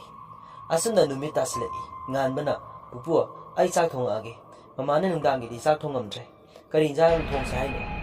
zawba noklaga isubu kai saningene isugisu pupuda pisa leida kai saninge nangbo nganbana nga thongase pupu adudi asum haidana nga thongre pung taret adai taram leikaidu unwai muksikre sahi mari manga se hariba matam se mapan thoknadanaba kalapna sinduna leikaida publicity amumuk chatpa ngasisu kalapna sinduna publicity lare mapan thoktanaba haidana asoi ngam yawdanaba kalapna kana senaje makhoi su pung tare tabaga kalap londuna changnakre masimakna sahi mari manga se new year lakne kamna harau kijaba lamnam oirabani lekai da hairiba numit mangani si khun phawra khapau sattanaba haidana lekai adu samban khajinduna thame sawba su khangle lekai na ngasi su thawduk se khangri adubu lekai sida thengnaba kaya yawbana asoi ngam thoktanaba kanna hotnari aina karigumba haidoklabasu aiga loktunaraga tawba malane asukui haidok tabi madumak ai tumina leirabani khali tanjaduda nganbana pupu kaino laurisibo mapan thokana su hairi chawbana sahi loramdai se asum hek tawi kaiginu di aisu khangde kana amata mapan thokna dabane adununi aina nangsu mapan thokano hairibado nganba chak loiraduna pupu chak sa se haiduna chak thiri chawbana chak ahum thiyo sing amadi fazana semaga thamo nganbana pupu amana kanagino chawbana noi mamado ada chakhidana ꯃꯥꯒꯤ ꯁꯨꯝ ꯍꯥꯞꯄꯅꯤꯗ ꯅꯨꯡꯉꯥꯏꯇꯦꯅ ꯇꯧꯕꯅꯤ ꯐꯖꯅ ꯊꯝꯃꯨ ꯆꯥꯎꯕꯒꯤ ꯃꯃꯤꯠꯇ ꯑꯉꯥꯡ ꯑꯣꯏꯅ ꯎꯖꯔꯁꯨ ꯉꯥꯟꯕ ꯄꯥꯈꯪ ꯃꯆꯥ ꯐꯥꯔꯛꯂꯕꯅꯤ ꯂꯥꯏꯔꯤꯛ ꯂꯥꯏꯁꯨ ꯍꯩꯕ ꯑꯉꯥꯡꯅꯤ ꯑꯗꯨꯕꯨ ꯃꯇꯝꯒꯤ ꯆꯠꯅꯕꯤ ꯃꯇꯨꯡ ꯏꯟꯅ ꯀ꯭ꯂꯥꯁ 8-9 ꯀꯥꯕꯗ ꯏꯔꯥꯡ ꯂꯥꯛꯂꯦ ꯍꯥꯏꯕꯗꯨꯅꯤ ꯆꯞ ꯃꯥꯟꯅꯩ ꯉꯥꯟꯕꯁꯨ 8ꯇꯒꯤ ꯊꯃꯣꯏꯗ ꯏꯊꯤꯜ ꯐꯥꯎꯕ ꯍꯧꯔꯛꯈ꯭ꯔꯕꯅꯤ ꯄꯥꯈꯪ ꯃꯆꯥ ꯍꯥꯏꯕꯗꯨ ꯌꯛ ꯂꯥꯎꯔꯕꯅꯤ ꯑꯗꯨꯅ ꯋꯥꯈꯜ ꯈꯟꯕꯗꯤ ꯂꯣꯏꯅ ꯉꯝꯂꯕꯅꯤ ꯑꯗꯨꯕꯨ 9 ꯀꯥꯔꯛꯄꯗ ꯃꯥꯒ ꯍꯦꯛ ꯍꯦꯛ ꯃꯤꯆꯥꯟꯅꯕꯤ ꯉꯥꯟꯕꯒꯤ ꯊꯃꯣꯏꯗ 12 ꯂꯣꯏꯔꯒ ꯍꯥꯏꯔꯒꯦ ꯈꯟꯗꯨꯅ ꯂꯥꯛꯈꯤꯕꯤ ꯃꯍꯥꯛꯇꯨꯗꯤ ꯎꯈꯤꯗ꯭ꯔꯦ ꯀꯨꯏꯔꯦ ꯎꯈꯤꯗꯕ ꯃꯗꯨꯗꯩ ꯉꯁꯤ ꯐꯥꯎꯕ ꯃꯊ꯭ꯋꯥꯏ ꯋꯥꯖꯅ ꯂꯩꯔꯛꯂꯕꯅꯤ ꯑꯁꯨꯝꯅ ꯆꯥꯛ ꯇꯣꯛꯂꯗꯨꯅ ꯃꯄꯨ ꯃꯁꯨꯗꯤ ꯇꯨꯝꯕ ꯆꯪꯅꯈ꯭ꯔꯦ ꯆꯥꯎꯕꯒꯤ ꯅꯥꯀꯟꯗ ꯃꯁꯨꯗꯨ ꯍꯤꯞꯄꯅꯤ ꯉꯔꯥꯡꯗꯤ ꯑꯗꯨꯕꯨ ꯃꯄꯨꯗꯨ ꯃꯁꯥ ꯈꯔ ꯀꯜꯂꯦ ꯍꯥꯏꯗꯅ ꯃꯥ ꯇꯣꯉꯥꯟꯅ ꯇꯨꯝꯃꯦ ꯑꯗꯨꯕꯨ ꯋꯥꯈꯜꯗꯗꯤ ꯈꯜꯂꯤ ꯉꯁꯤ ꯀꯩꯒꯨꯝꯕ ꯑꯃꯗꯤ ꯇꯧꯔꯒꯅꯤ ꯍꯥꯏꯕꯁꯦ ꯃꯥꯁꯨ ꯈꯜꯂꯤ ꯑꯗꯨꯅ ꯃꯥꯒꯤ ꯈꯨꯗꯥꯡ ꯒꯥꯔꯤꯗꯨ ꯄꯨꯡ 12 ꯇꯥꯕ ꯑꯗꯥꯏꯗ ꯑꯂꯥꯔꯝ ꯊꯝꯃꯤ ꯇꯨꯝꯈ꯭ꯔꯁꯨ ꯈꯣꯡꯉꯛꯅꯕ ꯍꯥꯏꯗꯅ ꯆꯥꯎꯕꯁꯨ ꯄꯨꯡ ꯉꯥꯏꯕ ꯑꯣꯏꯅ ꯇꯨꯝꯊꯔꯒꯦ ꯈꯟ ꯇꯨꯝꯊꯈ꯭ꯔꯦ ꯉꯥꯟꯕꯗꯤ ꯇꯨꯝꯃꯨ ꯍꯥꯏꯕ ꯌꯥꯔꯣꯏꯗꯧꯔꯤ ꯑꯁꯨꯝꯅ ꯃꯇꯝ ꯍꯧꯖꯤꯜꯂꯛꯂꯦ ꯄꯨꯡꯐꯝ ꯑꯗꯨ 12 ꯇꯥꯕꯒ ꯆꯥꯎꯕ ꯃꯤꯀꯞ ꯐꯠ ꯊꯣꯛꯏ ꯁꯣꯝꯗꯁꯨ ꯑꯦꯂꯥꯔꯝ ꯈꯣꯡꯂꯛꯏ ꯉꯥꯟꯕ ꯐꯝ ꯃꯨꯠꯊꯠꯂꯤ ꯃꯄꯨ ꯇꯥꯈꯤꯅꯤ ꯈꯟꯗꯅ ꯆꯥꯎꯕꯗꯨ ꯃꯁꯨꯗꯨꯕꯨ ꯇꯨꯝꯈ꯭ꯔꯖꯥꯠꯂ ꯈꯟ ꯇꯞꯅ ꯀꯨꯝꯊꯔꯛꯏ ꯐꯃꯨꯡꯗ ꯑꯗꯨꯒ ꯃꯁꯨꯒꯤ ꯃꯅꯥꯛꯇ ꯂꯥꯛꯂꯦ ꯃꯁꯨ ꯇꯨꯝꯕ꯭ꯔꯥ ꯍꯥꯏꯗꯨꯅ ꯆꯦꯛ ꯇꯧꯏ ꯉꯥꯟꯕꯁꯨ ꯇꯨꯝꯁꯤꯟꯅꯗꯨꯅ ꯌꯥꯎꯍꯟꯁꯤꯟꯅꯩ ꯆꯥꯎꯕꯗꯨ ꯃꯁꯨꯗꯨ ꯇꯨꯝꯈ꯭ꯔꯦ ꯈꯟꯅ ꯃꯥꯅ ꯂꯥꯡꯖꯕ ꯄꯣꯠ ꯆꯩ ꯄꯨꯝꯕ ꯄꯨꯗꯨꯅ ꯉꯁꯥꯏ ꯁꯦꯝꯈꯤꯕ ꯆꯥꯛꯂꯨꯛꯇꯨꯁꯨ ꯄꯨꯗꯨꯅ ꯊꯣꯛꯂꯛꯏ ꯊꯣꯡꯗꯨ ꯇꯞꯅ ꯉꯥꯁꯤꯜꯂꯤ ꯑꯗꯨꯒ ꯂꯐꯨ ꯍꯧꯕ ꯑꯗꯣꯝꯗ ꯇꯞꯅ ꯂꯥꯛꯂꯤ ꯑꯗꯨꯒ ꯂꯥꯏꯔꯣꯟ ꯈꯔ ꯁꯣꯟꯗꯨꯅ ꯄꯣꯠ ꯆꯩꯗꯨ ꯊꯥꯗꯣꯛꯄ ꯍꯧꯏ ꯇꯥꯟꯖꯥ ꯑꯗꯨꯗ ꯑꯀꯟꯕ ꯅꯨꯡꯁꯤꯠ ꯑꯃ ꯁꯤꯠꯆꯠꯂꯛꯏ ꯆꯥꯎꯕ ꯈꯪꯄ꯭ꯔꯦꯛ ꯈꯪꯏ ꯀꯨꯏꯍꯧꯗꯦ ꯐꯤꯔꯣꯜ ꯑꯉꯧꯕꯇꯅ ꯂꯩꯇꯦꯡꯂꯕ ꯃꯁꯝ ꯃꯅꯥ ꯖ꯭ꯋꯥꯏ ꯖ꯭ꯋꯥꯏ ꯇꯥꯅ ꯁꯦꯡꯂꯕꯤ ꯃꯍꯥꯛꯇꯨ ꯇꯞꯅ ꯂꯥꯛꯇꯨꯅ ꯆꯥꯎꯕꯅ ꯊꯥꯜꯂꯤꯕ ꯄꯣꯠꯂꯝꯁꯤꯡꯗꯨ ꯆꯥꯕ ꯍꯧꯔꯛꯂꯤ ꯉꯁꯤ ꯆꯥꯎꯕ ꯃꯃꯤꯠꯇꯒꯤ ꯃꯄꯤ ꯇꯥꯕ ꯍꯧꯔꯛꯂꯤ ꯑꯗꯨꯒ ꯊꯣꯏꯅꯨꯗ ꯆꯥꯔꯤꯕꯗꯨ ꯃꯨꯟꯅ ꯌꯦꯡꯏ ꯑꯗꯨꯒ ꯍꯥꯏꯔꯛꯏ ꯏꯁꯨ ꯏꯕꯦꯝꯃ ꯅꯪꯕꯨ ꯌꯥꯝ ꯋꯥꯔꯕ꯭ꯔꯅꯦ ꯄꯨꯄꯨꯅ ꯅꯪꯒꯤꯗꯃꯛ ꯀꯔꯤꯁꯨ ꯎꯄꯥꯏ ꯂꯩꯇ꯭ꯔꯦ ꯁꯤꯔꯝꯗꯥꯏꯁꯤꯗ ꯑꯆꯧꯕ ꯌꯣꯜꯍꯤꯡ ꯑꯃꯅ ꯄꯨꯗꯨꯅ ꯊꯝꯃꯦ ꯋꯥꯔꯤ ꯄꯨꯝꯕ ꯈꯪꯂꯕ ꯑꯩꯅ ꯑꯁꯨꯝ ꯇꯨꯃꯤꯟ ꯂꯩꯁꯤꯜꯂꯦ ꯑꯗꯨꯕꯨ ꯀꯩꯒꯤ ꯎꯄꯥꯏ ꯂꯩ ꯅꯪꯅꯕꯨꯗꯤ ꯑꯩꯕꯨ ꯋꯥꯔꯝꯒꯅꯤꯗ ꯑꯍꯜ ꯑꯣꯏꯔꯕ ꯑꯩꯅ ꯀꯔꯤꯗꯨ ꯇꯧꯕ ꯉꯝꯒꯅꯤ ꯄꯨꯄꯨ ꯎꯄꯥꯏ ꯂꯩꯇꯤꯌꯦ ꯊꯣꯏꯅꯨꯗꯨ ꯃꯄꯤ ꯆꯗꯨꯝ ꯆꯗꯨꯝ ꯇꯥꯅ ꯃꯄꯨꯗ ꯌꯦꯡꯅꯩ ꯑꯗꯨꯒ ꯇꯞꯅ ꯍꯥꯏꯔꯛꯏ ꯄꯨꯄꯨ ꯑꯩ ꯋꯥꯔꯦ ꯇꯁꯦꯡꯅ ꯑꯩꯕꯨ ꯊꯥꯗꯣꯛꯄꯤꯔꯣ ꯑꯩ ꯋꯥꯔꯦ ꯈꯥꯡꯕ ꯉꯝꯗ꯭ꯔꯦ ꯁꯥꯡꯂꯕ ꯆꯍꯤꯁꯤꯗ ꯑꯩꯕꯨ ꯊꯣꯛꯍꯟꯕ ꯉꯝꯕꯤꯔꯤꯁꯦ ꯅꯨꯃꯤꯠ 9ꯅꯤ ꯈꯛꯇꯅꯤ ꯑꯩꯕꯨ ꯐꯥꯖꯤꯟꯗꯨꯅ ꯂꯦꯡꯕ ꯐꯥꯎ ꯉꯝꯗ꯭ꯔꯦ ꯄꯨꯄꯨ ꯑꯩꯕꯨ ꯄꯣꯠꯂꯣꯏꯕꯤꯔꯣ ꯑꯩꯒꯤ ꯏꯊꯧꯉꯝ ꯄꯥꯡꯕꯤꯔꯣ ꯑꯩꯒꯤ ꯃꯇꯦꯡ ꯄꯥꯡꯕꯤꯔꯣ ꯑꯩ ꯆꯠꯈ꯭ꯔꯒꯦ ꯂꯩꯔꯝꯂꯦꯗ ꯄꯨꯄꯨ ꯃꯇꯝ ꯀꯨꯏꯔꯦꯀꯣ ꯆꯥꯛꯀ ꯆꯥꯃꯤꯟꯅꯗꯕ ꯉꯁꯤꯁꯤꯗꯤ ꯄꯨꯄꯨꯅ ꯉꯥꯒ ꯊꯣꯡꯗꯨꯅ ꯑꯩꯕꯨ ꯄꯤꯖꯕꯤꯔꯦ ꯄꯨꯄꯨ ꯅꯪ ꯀꯨꯏꯅ ꯍꯤꯡꯈꯣꯀꯣ ꯑꯩ ꯂꯥꯛꯄꯗ ꯊꯦꯡꯅꯅꯕ ꯏꯁꯨ ꯊꯣꯏꯅꯨ ꯄꯨꯄꯨꯁꯨ ꯈꯠꯂꯤꯕꯅꯤ ꯑꯩꯅ ꯍꯌꯦꯡ ꯁꯤꯈ꯭ꯔꯒ ꯏꯁꯨꯒꯤ ꯆꯥꯛꯁꯤ ꯀꯅꯥꯅ ꯊꯥꯕꯤꯗꯣꯏꯅꯣꯅ ꯄꯨꯄꯨ ꯅꯨꯡꯇꯤꯒꯤ ꯀꯞꯂꯤꯕꯅꯤ ꯆꯍꯤ ꯂꯣꯏꯔꯝꯗꯥꯏ ꯂꯥꯛꯄꯁꯦ ꯄꯨꯄꯨꯗꯤ ꯌꯥꯝ ꯍꯔꯥꯎꯏ ꯑꯗꯨꯕु ꯈꯨꯜꯁꯤꯒꯤ ꯃꯌꯥꯝꯒꯤꯅꯦꯗꯤ ꯑꯀꯤꯕ ꯃꯁꯛ ꯑꯣꯏ ꯑꯗꯨꯕु ꯄꯨꯄꯨꯗꯤ ꯅꯪꯒ ꯎꯅꯔꯅꯤ ꯈꯟꯗꯨꯅ ꯍꯔꯥꯎꯕꯅ ꯂꯣꯏꯔꯦ ꯆꯥꯔꯣ ꯆꯥꯔꯣ ꯐꯖꯅ ꯆꯥꯊꯣꯛꯂꯣ ꯊꯣꯏꯅꯨꯗꯨ ꯆꯥꯛ ꯆꯥꯔꯤ ꯃꯄꯨꯅ ꯇꯝꯕꯤꯕꯁꯤꯡꯗꯨ ꯍꯔꯥꯎꯅ ꯆꯥꯖꯩ ꯆꯥꯎꯕꯁꯨ ꯍꯔꯥꯎꯅ ꯌꯦꯡꯖꯩ ꯃꯤꯀꯨꯞꯁꯤꯒꯤ ꯅꯨꯡꯉꯥꯏꯕꯁꯦ ꯀꯌꯥꯝ ꯁꯥꯡꯒꯗꯧꯔꯤꯕ ꯑꯃꯝꯕ ꯃꯔꯛꯇꯨꯗ ꯊꯥꯕꯜꯒꯤ ꯃꯉꯥꯜꯁꯨ ꯌꯥꯝꯅ ꯊꯣꯛꯄ ꯅꯠꯇꯦ ꯃꯆꯦꯠꯅꯤ ꯑꯗꯨꯅ ꯀꯥ ꯍꯦꯟꯅꯗꯤ ꯉꯥꯟꯗ꯭ꯔꯦ ꯑꯗꯨꯕꯨ ꯃꯤ ꯂꯩ ꯍꯥꯏꯕꯒꯤ ꯁꯛꯇꯝꯗꯤ ꯑꯗꯨꯃꯛ ꯎꯔꯤꯕ ꯆꯥꯎꯕꯅ ꯄꯥꯏꯔꯤꯕ ꯂꯥꯔꯇꯟꯗꯨ ꯈꯔꯕꯨꯗꯤ ꯑꯗꯨꯃꯛ ꯎꯔꯤ ꯇꯧꯔꯤꯕ ꯃꯌꯥꯝꯗꯨ ꯉꯥꯟꯕ ꯅꯥꯆꯦꯛꯇꯒꯤ ꯇꯧꯔꯤꯕ ꯃꯌꯥꯝꯗꯨ ꯎꯏ ꯑꯗꯨꯕꯨ ꯅꯨꯄꯤꯗꯨ ꯀꯅꯥꯅꯣ ꯍꯥꯏꯗꯨꯅ ꯀꯟꯅ ꯌꯦꯡꯏ ꯃꯁꯝ ꯃꯅꯥ ꯈꯨꯝꯖꯤꯟꯕꯅ ꯃꯁꯛ ꯐꯥꯎꯕꯗꯤ ꯎꯗ꯭ꯔꯦ ꯑꯗꯨꯕꯨ ꯇꯧꯔꯤꯕ ꯃꯌꯥꯝꯗꯣ ꯗ꯭ꯔꯤꯁ ꯎꯕꯗ ꯃꯅꯨꯡꯗ ꯋꯥꯔꯤ ꯑꯔꯨꯕ ꯑꯃꯗꯤ ꯐꯨꯝꯗꯨꯅ ꯂꯩꯔꯦ ꯍꯥꯏꯕꯁꯤꯅꯤ ꯃꯥꯅ ꯈꯟ ꯊꯣꯏꯅꯨꯗꯨ ꯆꯥꯛ ꯆꯥꯕ ꯂꯣꯏꯔꯕ ꯍꯥꯏꯕꯗꯨ ꯑꯣꯏꯔ ꯃꯥꯜꯂꯦ ꯑꯣꯛꯂ ꯃꯥꯜꯂꯦ ꯊꯣꯏꯅꯨꯅ ꯄꯨꯄꯨ ꯌꯥꯝ ꯍꯥꯎꯏ ꯑꯩ ꯆꯠꯂꯒꯦꯀꯣ ꯑꯩꯅ ꯑꯁꯨꯝꯅ ꯂꯩꯕꯅ ꯂꯥꯏꯑꯣꯏꯈ꯭ꯔꯕ ꯃꯃꯥꯒ ꯕꯕꯥꯒꯁꯨ ꯑꯩꯒ ꯊꯦꯡꯅꯕ ꯐꯪꯗ꯭ꯔꯦ ꯑꯩꯅ ꯂꯥꯏꯔꯝꯂꯦꯟꯗ ꯆꯠꯂꯒꯗꯤ ꯃꯈꯣꯏꯒꯁꯨ ꯁꯣꯏꯗꯅ ꯊꯦꯡꯅꯅꯤꯀꯣ ꯑꯩ ꯃꯣꯏꯕꯨ ꯌꯥꯝ ꯎꯅꯅꯤꯡꯕꯅꯤ ꯑꯩꯒꯤ ꯃꯄꯣꯛꯁꯦ ꯌꯥꯝꯅ ꯊꯤꯗ꯭ꯔꯥ ꯄꯨꯄꯨ ꯑꯩ ꯀꯩꯗꯧꯒꯗꯒꯦ ꯍꯥꯏꯕ ꯈꯪꯗ꯭ꯔꯦ ꯄꯨꯄꯨ ꯈꯛꯅ ꯑꯩꯒꯤ ꯃꯇꯦꯡꯁꯦ ꯄꯥꯡꯕ ꯉꯝꯒꯗꯕ ꯑꯣꯏꯔꯝꯃꯕꯗꯤ ꯀꯌꯥꯗ ꯅꯨꯡꯉꯥꯏꯔꯝꯒꯗꯕꯅꯣ ꯑꯗꯨꯕꯨ ꯑꯩ ꯊꯥꯖꯗ꯭ꯔꯦ ꯄꯨꯟꯁꯤꯁꯦ ꯑꯁꯨꯝꯅ ꯑꯁꯨꯝ ꯂꯣꯏꯗꯨꯅ ꯃꯤꯒꯤ ꯁꯥꯏꯖꯤꯟ ꯈꯨꯌꯥꯗ ꯎꯆꯦꯛ ꯋꯥꯌꯥꯒꯨꯝ ꯂꯦꯜꯂꯨ ꯇꯝꯂꯝꯕ ꯃꯥꯜꯂꯦ ꯄꯨꯄꯨ ꯅꯪ ꯀꯨꯏꯅ ꯍꯤꯡꯈꯣꯀꯣ ꯅꯁꯨꯒ ꯂꯩꯃꯤꯟꯅꯈꯤꯁꯤꯀꯣ ꯆꯥꯎꯕꯁꯨ ꯃꯁꯨꯒꯤ ꯃꯇꯧꯗ ꯀꯞꯄꯤ ꯊꯣꯏꯅꯨꯁꯨ ꯀꯞꯄꯤ ꯇꯧꯔꯤꯕ ꯗ꯭ꯔꯤꯁ ꯃꯌꯥꯝꯗꯨ ꯉꯥꯟꯕ ꯌꯦꯡꯕ ꯉꯝꯗ꯭ꯔꯦ ꯃꯥꯁꯨ ꯃꯇꯦꯡ ꯄꯥꯡꯒꯅꯤ ꯈꯜꯂꯗꯨꯅ ꯐꯟ ꯃꯣꯡꯁꯣꯡꯗꯒꯤ ꯆꯣꯡꯊꯣꯔꯛꯇꯨꯅ ꯉꯥꯏꯈꯣꯏ ꯆꯠ ꯆꯥꯎꯕ ꯊꯣꯏꯅꯨ ꯈꯪꯄ꯭ꯔꯦꯛ ꯈꯪꯏ ꯆꯥꯎꯕꯅ ꯉꯥꯟꯕ ꯅꯪ ꯀꯩꯒꯤ ꯊꯣꯔꯛꯏꯅꯣ ꯁꯤꯗ ꯆꯪꯉꯣ ꯃꯁꯦ ꯅꯪꯒꯤ ꯅꯊꯧ ꯅꯠꯇꯦ ꯊꯣꯏꯅꯨꯗ ꯅꯣꯟꯊꯔꯝꯕꯗꯒꯤ ꯃꯃꯥꯏ ꯅꯣꯟꯈꯠꯂꯛꯏ ꯃꯝꯂꯤ ꯃꯝꯂꯤ ꯉꯥꯟꯕꯗ ꯌꯦꯡꯉꯛꯏ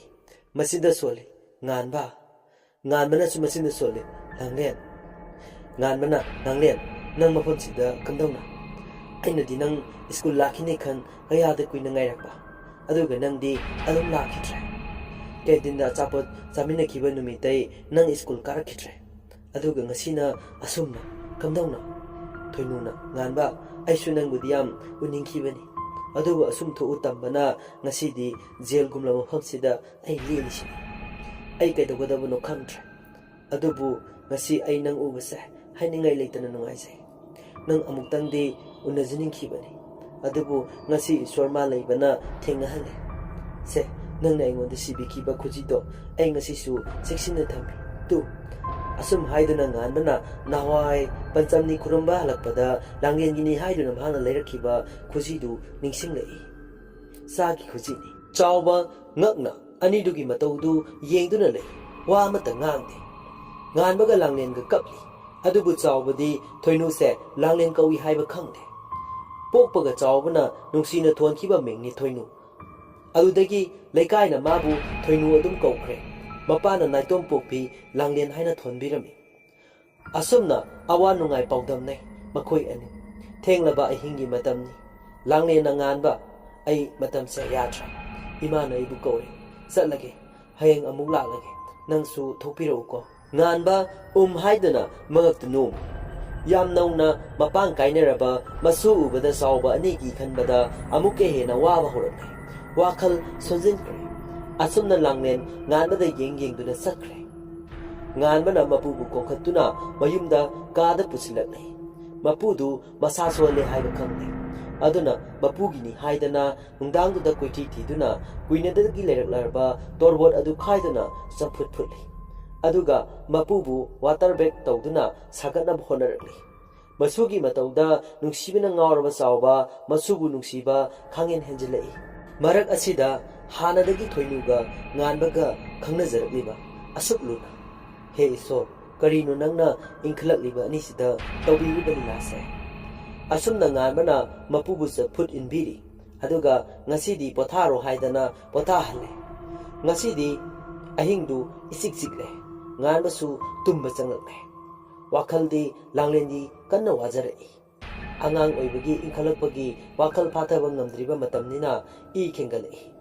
ꯂꯥꯡꯂꯦꯟꯗ ꯑꯁꯨꯝ ꯑꯣꯏꯍꯜꯂꯤꯁꯦ ꯀꯅꯥꯅꯣ ꯑꯩꯅ ꯃꯇꯤꯛ ꯆꯥꯅ ꯂꯃꯟ ꯈꯨꯝꯒꯅꯤ ꯑꯩ ꯇꯨꯃꯤꯟꯅ ꯂꯩꯊꯣꯛꯂꯣꯏ ꯑꯗꯨꯒ ꯑꯩꯒꯤ ꯂꯥꯡꯂꯦꯟ ꯑꯁꯨꯛ ꯋꯥꯅꯁꯨ ꯊꯝꯃꯣꯏ ꯑꯩꯅ ꯁꯣꯏꯗꯅ ꯃꯥꯒꯤ ꯃꯊꯧ ꯃꯉꯝ ꯄꯥꯡꯒꯅꯤ ꯑꯗꯨꯒ ꯄꯨꯄꯨꯅ ꯈꯪꯅ ꯃꯥꯁꯦ ꯃꯇꯦꯡ ꯄꯥꯡꯕ ꯉꯝꯗ꯭ꯔꯤꯕ ꯃꯔꯝ ꯁꯣꯏꯗꯅ ꯂꯩꯔꯝꯒꯅꯤ ꯑꯁꯨꯝ ꯈꯟꯅ ꯃꯥꯁꯨ ꯇꯨꯝꯊꯔꯦ ꯅꯣꯡꯉꯥꯟꯕꯒꯤ ꯑꯌꯨꯛꯅꯤ ꯃꯅꯤꯒ ꯊꯣꯏꯕꯤꯒ ꯍꯥꯟꯅꯒꯨꯝ ꯂꯥꯛꯏ ꯃꯄꯥꯗꯨ ꯑꯃꯨꯛꯀ ꯁꯣꯟꯖꯤꯜꯂꯒ ꯂꯩꯕꯗꯨ ꯎꯏ ꯃꯅꯤ ꯄꯥꯈꯠꯅ ꯕꯥꯖꯤ ꯍꯣꯁꯄꯤꯇꯥꯜꯗ ꯑꯃꯨꯛꯀ ꯆꯠꯁꯤꯔꯥ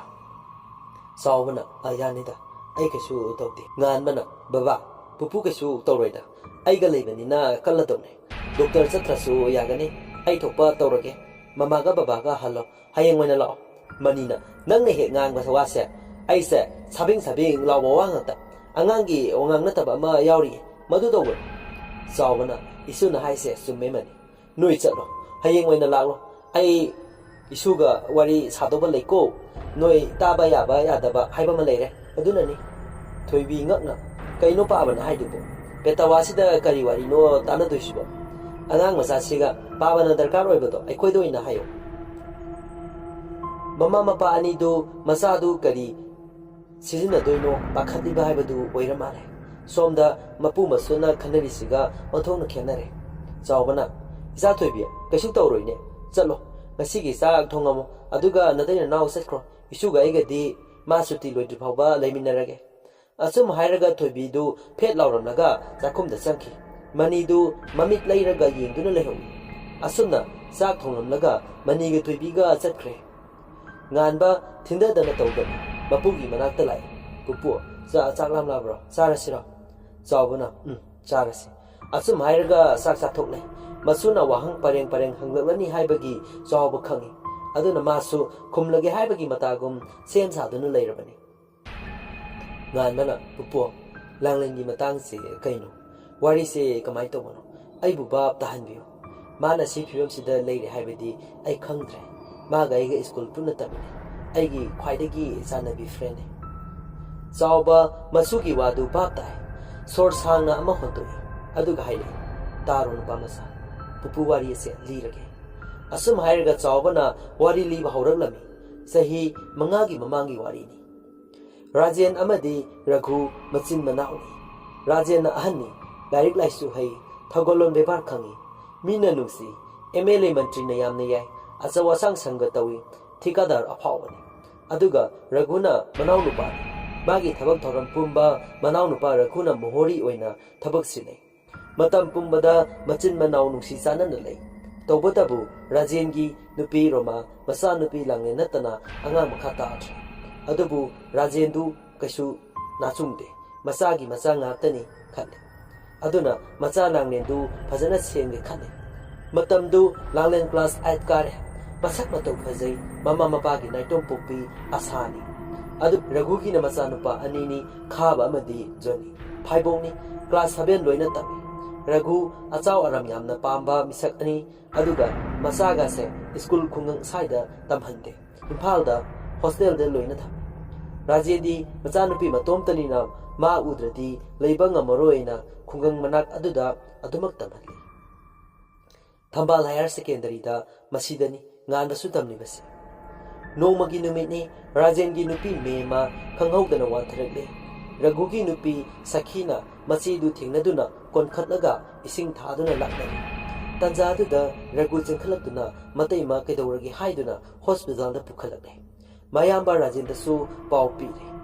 ꯑꯁꯨꯝꯅ ꯍꯣꯁꯄꯤꯇꯥꯜꯗ ꯊꯨꯡꯅꯔꯦ ꯃꯇꯝ ꯄꯨꯝꯕꯗ ꯔꯣꯃꯥ ꯑꯁꯨꯝꯅ ꯋꯥꯟꯊꯩ ꯑꯗꯨꯕꯨ ꯃꯥꯒꯤ ꯅꯨꯄꯥ ꯔꯥꯖꯦꯟ ꯊꯕꯛ ꯆꯤꯟꯕꯅ ꯄꯥꯛꯅ ꯊꯦꯡꯅꯗꯦ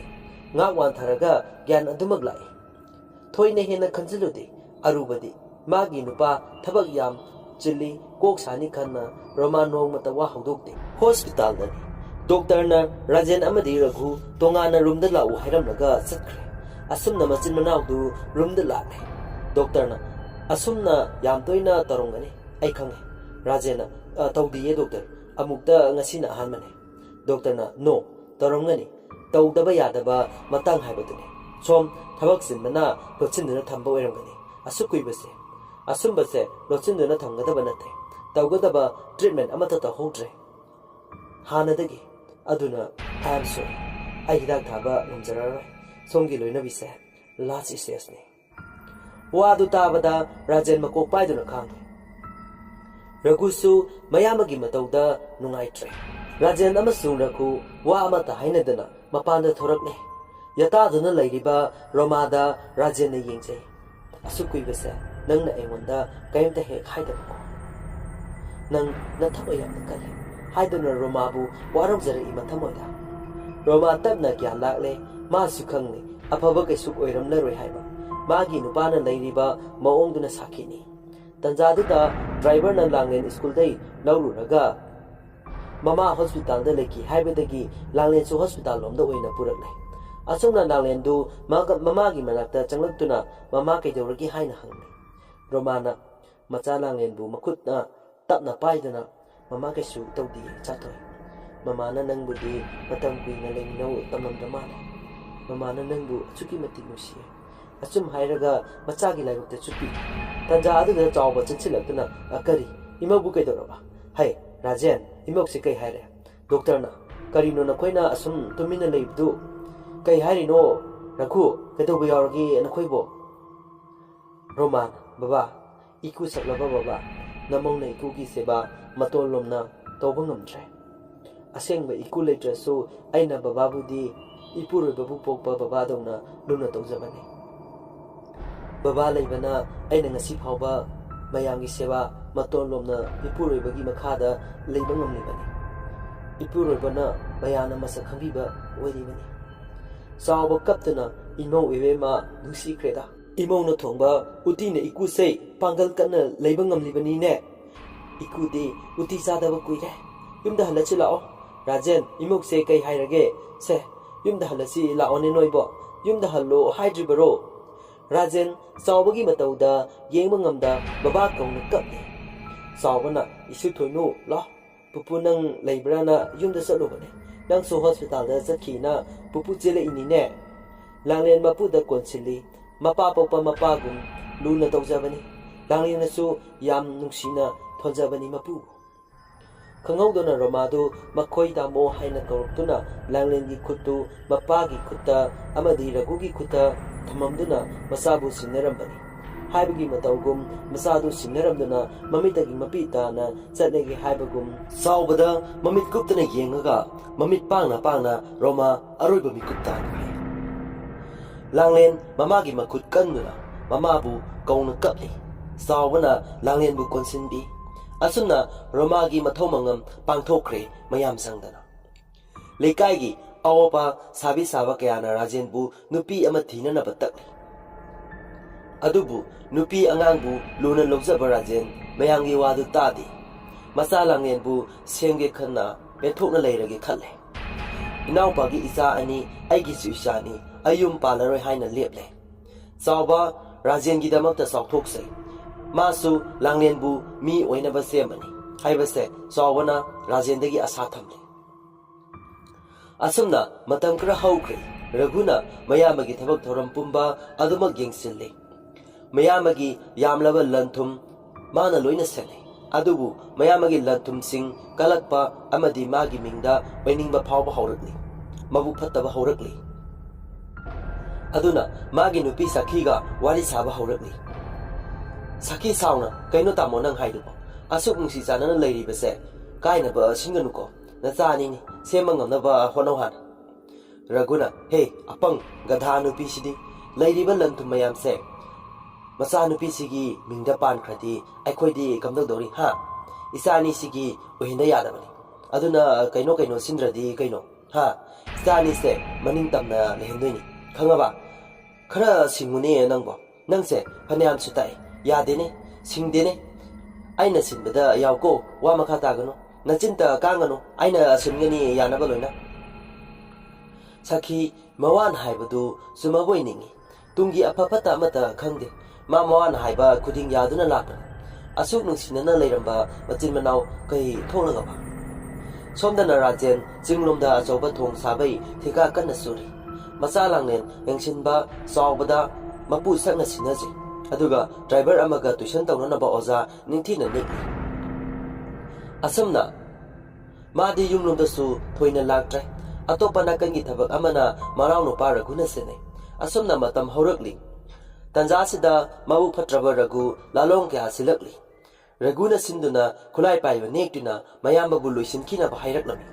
aduga ma amata sina handana ba sillo haina haikre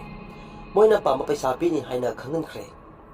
Nomagi numitni Rajendu tabak supomda leiri ngasidi mayumda halluge khan chingthaktagi gari thaudarakpani mate ma thauba horakpada lambida gari khamai Rajen kaisuna chungdana kumthai Rajena kai tawre inausa nupa amana aikhoigi jaga sida kanagi aba yawarga thikasi lobano Rajena kaino inausa khungi yaifanaba nayamana thikase tanjabani aina danger lojabani ai section na dumsai awat pa mata lehenjati thajadraga yembiu jangsinuna nupa aduna yate masida tabak surati ko aikoi ayaba logdoba ko aduga nutigi sel supi do aikoda asumna ngahak ningai sangdana duna khanarakle khangogdana rajenda nomai bangna surakle asumna makhoi ahumna tapthina phuduna ayawa paisa lokthokle aduga garida driver sita phamanduna lokhada intharakle aduga sen kirami ngahak leiraga accident thekle haiduna khuja mayam senarakle Rajenbu masak khangba mi singdi kappa yaunare asuna police laktuna yengsille Rajengi masadu yamna sokpana gyan tadre khudakta casualty da purakle mayambasu etabada ragu hatu lakle mayambu du yengsili awaba mai thongtana pikthali haibe ꯑꯣꯏꯗꯕ ꯇꯧꯒꯦ ꯍꯥꯏꯔꯗꯤ ꯃꯥꯜꯍꯜꯂꯨ ꯍꯥꯏꯕ ꯑꯃꯁꯨ ꯂꯩꯕꯅꯤ ꯔꯥꯖꯦꯟꯗꯨ ꯒ꯭ꯌꯥꯟ ꯈꯤꯇꯪ ꯂꯥꯞꯂꯦ ꯑꯗꯨꯕꯨ ꯗꯣꯛꯇꯔꯅ ꯌꯥꯔꯔꯣꯏ ꯍꯥꯏꯕꯗꯤ ꯍꯥꯏꯔꯤ ꯑꯁꯨꯝꯅ ꯔꯥꯖꯦꯟꯅ ꯏꯪꯒꯤꯇ ꯃꯆꯥ ꯂꯥꯡꯂꯦꯟꯕꯨ ꯔꯘꯨꯗ ꯁꯤꯟꯅꯕꯤꯔꯤ ꯑꯗꯨꯒ ꯃꯁꯥꯅ ꯁꯥꯏꯟ ꯇꯧꯔꯕ ꯄꯦꯄꯔ ꯑꯅꯤꯈꯛ ꯄꯨꯂꯤꯁꯇ ꯄꯤꯔꯛꯏ ꯔꯘꯨ ꯃꯌꯥꯝꯕꯕꯨ ꯆꯦꯠꯅ ꯀꯣꯜꯂꯤ ꯆꯦ ꯀꯥꯗꯨ ꯌꯦꯡꯗꯦ ꯄꯨꯂꯤꯁꯅ ꯄꯥꯕꯗ ꯔꯥꯖꯦꯟꯗ ꯍꯥꯏꯔꯛꯏ ꯆꯦꯁꯦ ꯃꯥꯒꯤ ꯄ꯭ꯔꯣꯄꯔꯇꯤꯁꯤꯡ ꯃꯆꯥ ꯂꯥꯡꯂꯦꯟꯒ ꯔꯥꯖꯦꯟꯒꯗ ꯇꯪꯈꯥꯏ ꯑꯃꯃꯝ ꯄꯥꯟꯕꯒꯤ ꯆꯦꯅꯤ ꯔꯘꯨꯗꯨ ꯑꯗꯨꯒ ꯆꯪꯗꯦ ꯃꯌꯥꯝꯕꯕꯨ ꯀꯣꯜꯂꯤ ꯋꯥꯈꯜꯗꯗꯤ ꯃꯥꯅ ꯂꯣꯏꯂꯔꯧꯅꯦ ꯍꯥꯏꯕꯒꯤ ꯋꯥꯈꯜꯅꯤ ꯑꯁꯨꯛ ꯁꯥꯡꯅ ꯊꯤꯀꯥ ꯇꯧꯔꯛꯄꯕꯨ ꯀꯩꯒꯤ ꯃꯔꯜ ꯌꯥꯝꯂꯣꯏ ꯃꯥ ꯂꯥꯡꯂꯦꯟꯒꯤ ꯃꯤꯡꯗ ꯈꯔ ꯄꯥꯜꯂꯝꯕꯗꯨꯐꯥꯎ ꯃꯁꯥꯅ ꯑꯣꯏꯅꯤꯡꯕ ꯐꯥꯎꯔꯛꯂꯤ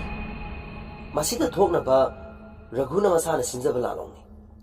ꯎꯄꯥꯏ ꯂꯩꯇ ꯔꯥꯖꯦꯟ ꯑꯔꯣꯏꯕ ꯃꯤꯀꯨꯞ ꯇꯥꯟꯈ꯭ꯔꯦ ꯃꯆꯥ ꯂꯥꯡꯂꯦꯟ ꯁ꯭ꯀꯨꯜ ꯆꯠꯈꯤꯕꯅ ꯎꯅꯕ ꯐꯥꯎ ꯐꯪꯍꯧꯗ꯭ꯔꯦ ꯉꯥꯏꯍꯥꯛ ꯂꯩꯔꯒ ꯆꯥꯎꯕꯅ ꯃꯁꯨ ꯂꯥꯡꯂꯦꯟ ꯄꯨꯗꯨꯅ ꯂꯥꯛꯂꯦ ꯑꯗꯨꯕꯨ ꯆꯥꯎꯕ ꯃꯍꯥꯛ ꯐꯥꯎꯕ ꯔꯥꯖꯦꯟ ꯎꯅꯕ ꯐꯪꯍꯧꯗ꯭ꯔꯦ ꯑꯔꯣꯏꯕ ꯃꯤꯀꯨꯞ ꯇꯥꯟꯕꯅ ꯍꯥꯟꯈ꯭ꯔꯦ ꯃꯔꯥꯏꯕꯛ ꯊꯤꯔꯕ ꯃꯁꯨ ꯂꯥꯡꯂꯦꯟꯕꯨ ꯀꯣꯟꯗꯨꯅ ꯊꯣꯏꯅꯨ ꯀꯧꯗꯨꯅ ꯀꯞꯂꯤ ꯆꯥꯎꯕ ꯍꯧꯖꯤꯛ ꯔꯘꯨꯗ ꯌꯦꯠꯀꯗꯧꯔꯤꯕ ꯑꯁꯤ ꯆꯥꯎꯕ ꯅꯠꯇꯅ ꯀꯅꯥꯁꯨ ꯂꯩꯇ꯭ꯔꯦ ꯔꯥꯖꯦꯟꯒꯤ ꯄ꯭ꯔꯣꯄꯔꯇꯤ ꯁꯤꯒꯩ ꯂꯩ ꯂꯟ ꯁꯤꯒꯩ ꯂꯩ ꯏꯪꯈꯣꯜ ꯁꯤ ꯂꯩ ꯈꯪꯉꯤꯁꯤ ꯆꯥꯎꯕ ꯈꯛꯇꯅꯤ ꯃꯆꯥ ꯂꯥꯡꯂꯦꯟꯗꯤ ꯑꯉꯥꯡꯅꯤ ꯀꯔꯤ ꯈꯪꯒꯅꯤ ꯑꯗꯨꯅ ꯆꯥꯎꯕꯗ ꯃꯤꯠꯌꯦꯡ ꯇꯥꯔꯛꯂꯤ ꯑꯗꯨꯕꯨ ꯌꯨꯝ ꯊꯪꯅꯅ ꯂꯩꯕꯅꯤ ꯃꯥ ꯑꯇꯣꯞꯄꯅꯤ ꯃꯉꯣꯟꯗ ꯀꯩꯁꯨ ꯇꯧꯕ ꯉꯝꯃꯣꯏ ꯃꯥꯒꯤ ꯈꯨꯌꯥꯗ ꯇꯨꯍꯟꯕ ꯌꯥꯅꯤ ꯈꯜꯂꯤ ꯆꯥꯎꯕꯕꯨ ꯑꯗꯨꯅ ꯔꯘꯨꯅ ꯊꯣꯏꯅ ꯆꯥꯎꯕꯒꯤꯗꯃꯛꯇ ꯈꯟꯖꯤꯜꯂꯨꯗ꯭ꯔꯦ ꯑꯁꯨꯝꯅ ꯔꯥꯖꯦꯟꯒꯤ ꯃꯊꯧ ꯃꯉꯝ ꯄꯥꯡꯊꯣꯛꯂꯦ ꯔꯘꯨ ꯂꯥꯡꯂꯦꯟꯕꯨ ꯅꯨꯡꯁꯤꯅ ꯅꯥꯌꯣꯛꯄꯤ ꯁꯈꯤꯁꯨ ꯃꯄꯨꯔꯣꯏꯕꯒꯤ ꯇꯨꯡ ꯏꯟꯅ ꯂꯨꯅ ꯇꯧꯖꯩ ꯂꯩꯀꯥꯏꯅ ꯋꯥ ꯉꯥꯡꯗꯅꯕ ꯁꯤꯜꯂꯤ ꯂꯥꯡꯂꯦꯟꯗ ꯍꯥꯏꯔꯤ ꯔꯘꯨꯅ ꯆꯥꯎꯕꯒꯤ ꯃꯃꯥꯡꯗꯅꯤ ꯏꯆꯥ ꯊꯣꯏꯕꯤ ꯀꯀꯥ ꯀꯩꯁꯨ ꯄꯥꯝꯗꯦ ꯂꯩꯔꯤꯕ ꯕꯕꯥꯒꯤ ꯂꯟ ꯃꯌꯥꯝꯁꯦ ꯏꯆꯥꯒꯤ ꯃꯤꯡꯗ ꯄꯥꯟꯒꯅꯤ ꯑꯩꯅ ꯑꯃꯠꯇ ꯂꯧꯔꯣꯏ ꯑꯩꯅ ꯋꯥꯁꯛꯂꯤꯁꯤꯅꯤ ꯏꯆꯥꯒꯤꯅꯤ ꯏꯆꯥꯅ ꯂꯥꯏꯔꯤꯛ ꯇꯝꯕ ꯂꯣꯏꯗ꯭ꯔꯤ ꯐꯥꯎꯕ ꯀꯀꯥꯅ ꯌꯦꯡꯁꯤꯟꯅꯤ ꯑꯩ ꯑꯃꯠꯇ ꯁꯣꯛꯂꯣꯏ ꯕꯦꯡꯛꯇ ꯄꯩꯁꯥ ꯍꯥꯞꯆꯤꯟꯕꯤꯅꯤ ꯏꯆꯥꯅ ꯁꯤꯖꯤꯟꯅꯅꯤꯡꯕ ꯃꯑꯣꯡꯗ ꯁꯤꯖꯤꯟꯅꯧꯀꯣ ꯀꯀꯥ ꯆꯥꯎꯕ ꯅꯪꯅ ꯈꯔ ꯁꯤꯟꯕꯤꯌꯨꯀꯣ ꯏꯆꯥ ꯊꯣꯏꯒꯤ ꯑꯋꯥꯠꯄ ꯑꯃꯠꯇ ꯂꯩꯍꯟꯕ ꯌꯥꯗꯦꯀꯣ ꯔꯘꯨꯒꯤ ꯋꯥꯍꯩꯗ ꯆꯥꯎꯕ ꯄꯦꯟꯈ꯭ꯔꯦ ꯑꯗꯨꯕꯨ ꯍꯦ ꯅꯣꯡꯗꯝꯕ ꯀꯔꯤꯅꯣ ꯅꯪꯅ ꯇꯝꯕꯤꯔꯤꯕ ꯂꯥꯏꯕꯛꯁꯤꯅ ꯃꯃꯥ ꯃꯄꯥ ꯑꯅꯤꯃꯛ ꯀꯥꯏꯅꯔꯕ ꯃꯆꯥꯁꯤꯅ ꯀꯌꯥꯝ ꯅꯨꯡꯉꯥꯏꯅ ꯂꯩꯕ ꯐꯪꯒꯅꯤ ꯈꯜꯂꯨꯕꯗ ꯀꯞꯇꯕ ꯉꯝꯂꯤꯕ꯭ꯔꯥ ꯑꯁꯨꯝꯅ ꯃꯇꯝ ꯍꯧꯔꯛꯂꯤ ꯔꯘꯨ ꯂꯥꯡꯂꯦꯟꯕꯨ ꯌꯦꯡꯁꯤꯜꯂꯤ ꯍꯥꯟꯅꯒꯨꯝ ꯗ꯭ꯔꯥꯏꯚꯔ ꯇꯧꯗꯨꯅ ꯁ꯭ꯀꯨꯜ ꯑꯗꯨꯃꯛ ꯊꯤꯜꯂꯤ ꯃꯅꯨꯡ ꯃꯄꯥꯟ ꯁꯝꯅꯅ ꯃꯌꯥꯝꯕꯅ ꯇꯧꯔꯝꯕ ꯊꯕꯛꯁꯤꯡ ꯔꯘꯨꯅ ꯃꯈꯥ ꯇꯥꯅ ꯇꯧꯕ ꯍꯧꯔꯛꯂꯤ ꯃꯌꯥꯝꯕꯒꯤ ꯃꯇꯨꯡ ꯏꯜꯂꯝꯕꯅ ꯔꯘꯨ ꯊꯕꯛ ꯂꯣꯏꯅ ꯍꯩꯔꯦ ꯃꯅꯨꯡ ꯁꯝꯅꯕꯁꯨ ꯍꯧꯔꯛꯂꯦ ꯔꯘꯨ ꯑꯁꯣꯛ ꯑꯄꯟ ꯌꯥꯎꯗꯅꯕ ꯀꯟꯅ ꯁꯤꯜꯂꯤ ꯌꯥꯝꯂꯕ ꯄ꯭ꯔꯣꯄꯔꯇꯤ ꯃꯌꯥꯝꯗꯨ ꯈꯨꯠꯂꯥꯏ ꯑꯣꯏꯅ ꯁꯤꯖꯤꯟꯅꯕ ꯍꯧꯔꯛꯂꯤ ꯃꯌꯥꯝꯁꯤ ꯆꯥꯎꯕ ꯈꯔ ꯃꯈꯩꯗꯤ ꯈꯪꯏ ꯑꯗꯨꯕꯨ ꯃꯥꯅ ꯈꯨꯠ ꯊꯤꯡꯖꯤꯜꯂꯨꯕꯒꯤ ꯍꯛ ꯂꯩꯇꯦ ꯈꯜꯂꯤ ꯃꯌꯥꯝꯕꯒꯤꯗꯤ ꯃꯥꯒꯤꯁꯤꯅꯤ ꯈꯜꯂꯛꯏ ꯆꯥꯎꯕꯅ ꯍꯧꯖꯤꯛ ꯉꯥꯏꯔꯤꯕꯁꯤ ꯃꯁꯨ ꯂꯥꯡꯂꯦꯟ ꯆꯥꯎꯕꯅꯤ ꯍꯥꯏꯕ ꯌꯥꯏ ꯅꯣꯡꯃꯒꯤ ꯅꯨꯃꯤꯠꯅꯤ ꯔꯘꯨꯅ ꯁꯈꯤꯗ ꯋꯥ ꯍꯧꯗꯣꯔꯛꯂꯤ ꯅꯨꯄꯤ ꯂꯥꯡꯂꯦꯟꯁꯤ ꯃꯇꯧ ꯀꯔꯝꯅ ꯃꯥꯡꯍꯟꯈꯤꯁꯤꯒꯦ ꯁꯈꯤ ꯃꯃꯤꯠꯇꯨ ꯅꯨꯄꯥꯗ ꯌꯦꯡꯉꯛꯏ ꯃꯣꯏ ꯇꯥꯃꯣ ꯑꯩꯈꯣꯏꯁꯦ ꯐꯠꯇꯕ ꯍꯦꯟꯃꯟꯈ꯭ꯔꯦ ꯇꯣꯛꯂꯁꯦ ꯏꯆꯥꯁꯦ ꯀꯩ ꯑꯔꯥꯟꯕ ꯇꯧꯔꯒꯦ ꯂꯩꯀꯥꯏꯅꯁꯨ ꯑꯩꯈꯣꯏꯅ ꯑꯁꯨꯛ ꯂꯨꯅ ꯇꯧꯕꯤꯔꯤ ꯍꯥꯏꯖꯔꯤꯁꯤꯗꯤ ꯔꯘꯨꯅ ꯒꯙꯥꯁꯤꯗꯤ ꯂꯨꯅ ꯇꯧꯕꯁꯦ ꯎꯍꯜꯂꯗꯤ ꯑꯩꯈꯣꯏꯗ ꯀꯔꯤꯝꯇ ꯆꯤꯡꯅꯗ꯭ꯔꯦꯗꯅ ꯑꯗꯨꯏꯅꯤꯅꯦ ꯍꯧꯖꯤꯛ ꯁꯤ ꯂꯩꯍꯧꯔꯦ ꯅꯦꯛꯁ ꯏꯌꯥꯔꯗꯗꯤ 9 ꯇꯝꯂꯅꯤ ꯂꯩꯁꯥꯕꯤ ꯃꯆꯥ ꯐꯥꯔꯛꯂꯗꯧꯅꯤ ꯈꯪꯉꯣ ꯃꯉꯣꯟꯗ ꯂꯨꯄꯥ ꯑꯃꯠꯇ ꯇꯤꯡꯍꯟꯕ ꯌꯥꯗꯦꯀꯣ ꯑꯩꯒꯤꯁꯨ ꯏꯆꯥ ꯅꯨꯄꯥ ꯑꯅꯤꯅꯤ ꯃꯁꯤꯇꯅꯤ ꯑꯩꯅ ꯃꯤ ꯑꯣꯏꯅꯕ ꯁꯦꯝꯗꯧꯕ ꯁꯈꯤꯗꯨ ꯅꯨꯄꯥꯗꯅ ꯍꯥꯏꯕꯗꯨ ꯒ꯭ꯌꯥꯟ ꯇꯥꯏ ꯋꯥꯈꯜ ꯂꯥꯛꯏ ꯃꯣꯏꯅ ꯂꯥꯡꯂꯦꯟ ꯂꯨꯅ ꯇꯧꯕꯩ ꯃꯔꯝ ꯈꯪꯂꯛꯂꯦ ꯑꯁꯨꯝꯅ ꯔꯘꯨ ꯂꯥꯂꯣꯡ ꯌꯥꯠꯄ ꯍꯧꯔꯛꯂꯤ ꯄꯥꯎ ꯄꯤꯈ꯭ꯔꯦ ꯃꯥꯒꯤ ꯇꯤꯝꯗ ꯂꯝꯕꯤꯗ ꯂꯥꯡꯂꯦꯟ ꯀꯤꯠꯅꯦꯞ ꯇꯧ ꯍꯥꯏꯗꯅ ꯑꯗꯨꯒ ꯑꯊꯥꯞꯄ ꯖꯒꯥ ꯑꯃꯗ ꯄꯨꯈ꯭ꯔꯣ ꯍꯥꯏꯈ꯭ꯔꯦ ꯑꯁꯨꯝꯅ ꯂꯥꯡꯂꯦꯟ ꯁ꯭ꯀꯨꯜ ꯍꯜꯂꯛꯄꯗ ꯂꯝꯕꯤꯗ ꯒꯥꯔꯤ ꯀꯤꯠꯅꯦꯞ ꯇꯧꯗꯨꯅ ꯂꯥꯡꯂꯦꯟ ꯐꯥꯈ꯭ꯔꯦ ꯗ꯭ꯔꯥꯏꯚꯔꯅ ꯃꯌꯨꯝꯗ ꯍꯜꯂꯛꯇꯨꯅ ꯔꯘꯨꯗ ꯇꯝꯃꯤ ꯆꯥꯎꯕꯁꯨ ꯂꯥꯛꯇꯨꯅ ꯋꯥꯔꯤ ꯌꯥꯎꯔꯛꯂꯦ ꯆꯥꯎꯕ ꯃꯁꯤ ꯊꯣꯛꯀꯅꯤ ꯍꯥꯏꯕꯗꯤ ꯍꯥꯟꯅꯅ ꯆꯤꯡꯅꯗꯨꯅ ꯂꯩꯔꯕꯅꯤ ꯑꯗꯨꯕꯨ ꯀꯩ ꯎꯄꯥꯏ ꯂꯩ ꯊꯣꯛꯀꯅꯤ ꯈꯟ ꯊꯣꯛꯂꯔꯦ ꯃꯁꯨ ꯂꯥꯡꯂꯦꯟꯒꯤ ꯋꯥꯖꯕ ꯅꯠꯇꯅ ꯆꯥꯎꯕ ꯀꯩꯅꯣ ꯇꯧꯒꯗꯕ ꯔꯘꯨꯅ ꯀꯀꯥ ꯆꯥꯎꯕ ꯀꯝꯗꯧꯅꯤ ꯇꯧꯔꯤꯁꯤꯗꯤ ꯗꯤꯃꯥꯟ ꯇꯧꯔꯛꯀꯗ꯭ꯔꯥ ꯃꯣꯏꯁꯦ ꯅꯠꯇ꯭ꯔꯥ ꯏꯆꯥꯗꯨꯕꯨ ꯑꯁꯣꯛ ꯑꯄꯟꯒ ꯌꯥꯎꯒꯗ꯭ꯔꯥ ꯔꯘꯨ ꯀꯞꯄ ꯍꯧꯔꯛꯂꯤ ꯃꯌꯥꯝꯕꯕꯨ ꯀꯧꯗꯨꯅ ꯃꯆꯥ ꯂꯥꯡꯂꯦꯟ ꯁꯦꯟꯅꯕ ꯉꯝꯍꯧꯗ꯭ꯔꯦꯅ ꯀꯞꯂꯤ ꯆꯥꯎꯕ ꯃꯆꯤꯟꯗ ꯁꯣꯜꯂꯤ ꯒꯝꯚꯤꯔ ꯃꯄꯤ ꯑꯗꯨꯕꯨ ꯀꯩꯗꯤ ꯎꯄꯥꯏ ꯂꯩ ꯑꯁꯨꯝꯅ ꯗ꯭ꯔꯥꯏꯚꯔꯅ ꯒꯥꯔꯤ ꯊꯧꯗꯨꯅ ꯆꯥꯎꯕꯒ ꯔꯘꯨꯒ ꯁ꯭ꯇꯦꯁꯟ ꯇꯝꯅ ꯂꯥꯛꯂꯦ ꯋꯥꯔꯤ ꯄꯨꯝꯕ ꯇꯝꯂꯦ FIR ꯑꯃ ꯄꯥꯜꯂꯦ ꯑꯗꯨꯒ ꯊꯤꯖꯤꯟꯕ ꯍꯧꯈ꯭ꯔꯦ asumna mayam hana mayam du loina pungjana le hantak sei gi exam loi ri haiduna masa juni khabasu mayum da torok ne ngasi langlen koisu aroi ba exam du meni asumna leiringai da raghu da kol ma torok ni hana na poram yatuna leiraba la raghuna lord speaker thadokuna mayam du tahale phone ni masur raghuna amane kana nupaduna nasa nupigi thawai kaning ladiko 1 crore akoi account da kamlo kadane natrabadi asi bhagjang oina phangane thimba la pasu yar aduna account da kamlo kadabako tungda akoina thilakani raghu sawadi kinglai sawbawa amata haide raghuna akaino akoi di aduk yambadudi kaidagi kamdongna hojikpo paaduna adu ada khangde ngasi de 20 ni hayenge numita ko ka kadabane akoi bank details noida ngang erga thar kani maduda ka kadabane ko aduga amuk pao phor kani asi hairam laga kakre raghu amuk call tawi op hairak nai mayam du humang kang nai raghuna ta chawa kamdong ni sidi ai ko cha ka dore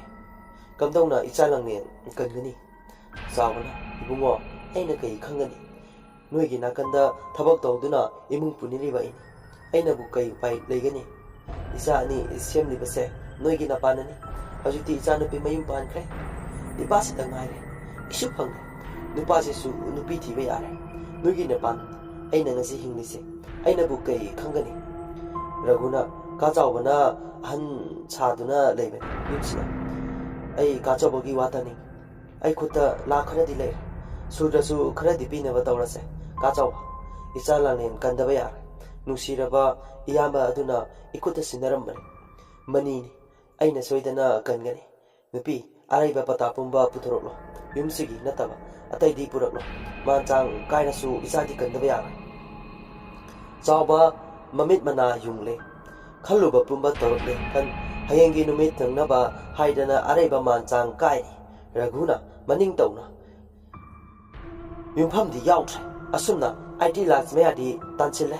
call torok ngai runa nei rabani police ta su pau pi tre masada aso pan nangani khanbana nongan megi ayut ni call ama lagle aduga account details loina hainare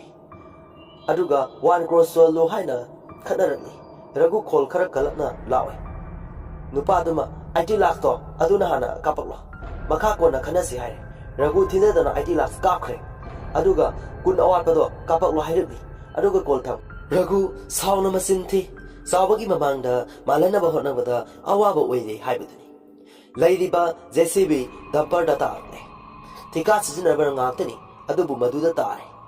asumna raguna sinduna yona na batawri sawba wa amata haide asumna 20 awat padu su kapre adubu laibak thibana call sakhitre sel phangabasu mayamna loina wanare hayeng halakpra yingasi khan mayam pothanare sawba masugi khanbada wabana loidore hangba yaba hang adubu kairi upai lei magumagi gati oitre asumna numinini hojilla phau langlen thilaktre somdana raghuna wa sinduna kaaki ba pasha pumba magi aronbe account ta kafalak aduga makoi gi khaiba yaba khai asumna mayambagi property kai sell otoktuna mana sinani mamongda sisne yumphom dumadi mayamana sauna building sarambanina makoi hisu oina batamne dugi chimatakta langlen hinghanba mangonda leire magi kuta leire hoji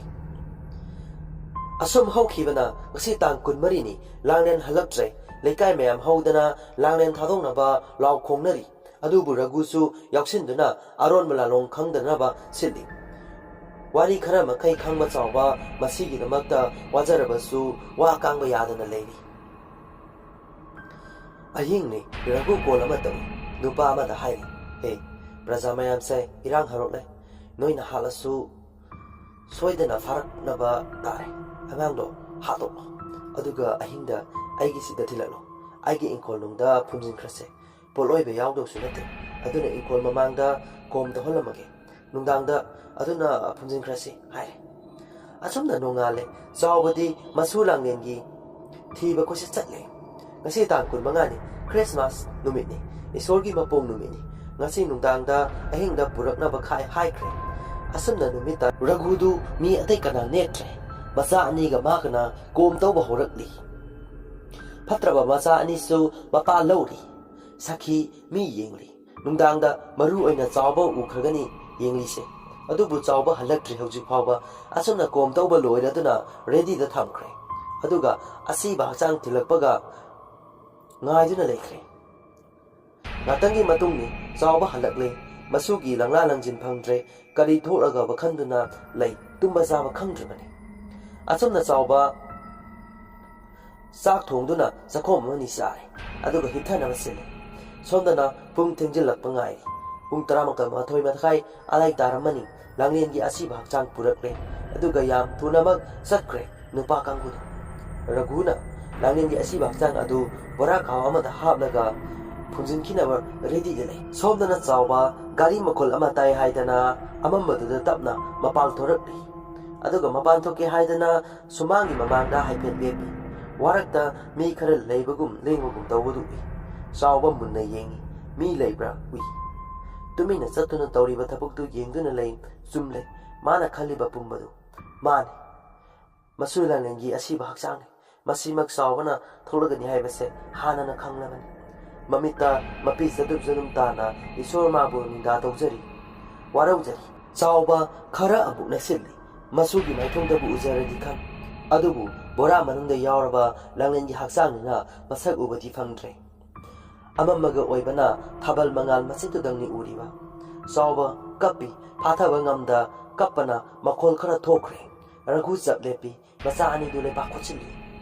ꯔꯘꯨꯗꯨ ꯀꯨꯌꯦꯡ ꯌꯦꯡꯕ ꯍꯧꯔꯛꯏ ꯆꯥꯎꯕꯗꯤ ꯃꯄꯤ ꯇꯩꯊꯣꯛꯂꯤ ꯔꯘꯨꯅ ꯃꯥ ꯎꯈ꯭ꯔꯕꯗꯨꯗ ꯃꯥ ꯃꯁꯥ ꯈꯪꯗꯦ ꯔꯘꯨ ꯅꯣꯡꯃꯩ ꯁꯠꯇꯨꯅ ꯆꯥꯎꯕ ꯇꯝꯅ ꯆꯪꯁꯤꯜꯂꯤ ꯃꯄꯤ ꯇꯩꯊꯣꯛꯇꯨꯅ ꯂꯩꯔꯤꯕ ꯆꯥꯎꯕ ꯅꯣꯡꯃꯩꯗꯨ ꯅꯝꯃꯤ ꯀꯥ ꯆꯥꯎꯕ ꯑꯩ ꯈꯪꯉꯕꯅꯤ ꯑꯩꯉꯣꯟꯗ ꯌꯦꯠꯂꯤꯕꯁꯦ ꯃꯌꯥꯝꯁꯦ ꯅꯪꯗꯤ ꯂꯣꯏꯅ ꯈꯪꯉꯤ ꯑꯩꯅ ꯇꯧꯔꯤꯕ ꯃꯌꯥꯝꯁꯦ ꯅꯪꯅ ꯂꯣꯏꯅ ꯈꯪꯉꯦ ꯍꯥꯏꯕ ꯑꯩ ꯈꯪꯉꯤ ꯑꯗꯨꯅ ꯉꯁꯤꯗꯤ ꯅꯪꯒꯤꯁꯨ ꯑꯔꯣꯏꯕ ꯇꯥꯔꯦ ꯑꯩꯅ ꯅꯨꯡꯁꯤꯗꯅ ꯁꯨꯝ ꯊꯝꯕꯁꯤꯗ ꯅꯪ ꯑꯩꯒꯤ ꯃꯥꯌꯣꯛꯇ ꯂꯩꯔꯤ ꯑꯗꯨꯅ ꯅꯪ ꯍꯤꯡꯅꯗꯤ ꯊꯝꯂꯔꯣꯏ ꯆꯥꯎꯕ ꯋꯥ ꯑꯃꯇ ꯉꯥꯡꯗꯦ ꯏꯕꯨꯡꯉꯣ ꯑꯩꯅꯕꯨ ꯀꯔꯤ ꯇꯧꯕ ꯉꯝꯗꯦ ꯈꯨꯀꯜ ꯄꯥꯡꯒꯟꯕ ꯅꯣꯏꯒꯤ ꯅꯈꯥꯗ ꯂꯩꯕꯅꯤꯅ ꯔꯘꯨꯅ ꯈꯪꯉꯤ ꯆꯥꯎꯕꯁꯨ ꯍꯥꯠꯂꯕꯗꯤ ꯃꯈꯣꯏꯒꯤ ꯈꯔ ꯆꯦꯟꯅꯅꯤ ꯃꯔꯝꯗꯤ ꯔꯘꯨꯒꯤ ꯏꯃꯨꯡ ꯃꯅꯨꯡꯒꯤ ꯃꯤ ꯑꯃꯠꯇ ꯁꯨꯃꯥꯏꯅ ꯊꯣꯛꯇꯦ ꯑꯗꯨꯒ ꯔꯥꯖꯦꯟꯒ ꯅꯛꯅꯕ ꯃꯤ ꯉꯥꯛꯇ ꯊꯣꯛꯄꯅꯤꯅ ꯃꯤꯅ ꯆꯤꯡꯅꯈ꯭ꯔꯅꯤ ꯈꯟ ꯑꯗꯨꯅ ꯆꯥꯎꯕꯕꯨ ꯀꯤꯍꯜꯂꯒ ꯇꯨꯃꯤꯟꯅ ꯂꯩꯅꯅꯕ ꯁꯤꯜꯂꯦ ꯔꯘꯨꯅ ꯀꯥ ꯆꯥꯎꯕ ꯌꯨꯝ ꯊꯪꯅꯕꯅꯤ ꯑꯩ ꯀꯩꯁꯨ ꯇꯧꯔꯣꯏ ꯀꯥ ꯆꯥꯎꯕ ꯋꯥ ꯑꯃꯇ ꯀꯥꯡꯊꯣꯛꯇꯅ ꯇꯨꯃꯤꯟꯅ ꯂꯩꯒꯦ ꯑꯩꯅ ꯀꯥ ꯆꯥꯎꯕꯩ ꯐꯅꯕ ꯁꯤꯟꯒꯅꯤ ꯄꯩꯁꯥ ꯅꯨꯡꯁꯥ ꯑꯋꯥꯠꯄ ꯍꯥꯏꯌꯨ ꯑꯩꯅ ꯂꯣꯏꯅ ꯁꯤꯟꯒꯅꯤ ꯑꯗꯨꯒ ꯋꯥꯁꯦ ꯂꯤꯛ ꯑꯣꯏꯕꯗ ꯀꯥ ꯆꯥꯎꯕꯩ ꯏꯆꯥ ꯑꯥꯗ ꯂꯩꯕꯗꯨ ꯑꯐꯕ ꯑꯣꯏꯔꯣꯏ ꯑꯩꯒꯤ ꯈꯨꯄꯨ ꯀꯌꯥꯝ ꯀꯜꯂꯤ ꯂꯤꯡꯒꯦꯁꯨ ꯀꯥ ꯆꯥꯎꯕ ꯈꯪꯉꯨ ꯆꯥꯎꯕ ꯃꯆꯥꯅꯨꯄꯥ ꯑꯃꯈꯛꯅꯤꯅ ꯈꯪꯉꯤ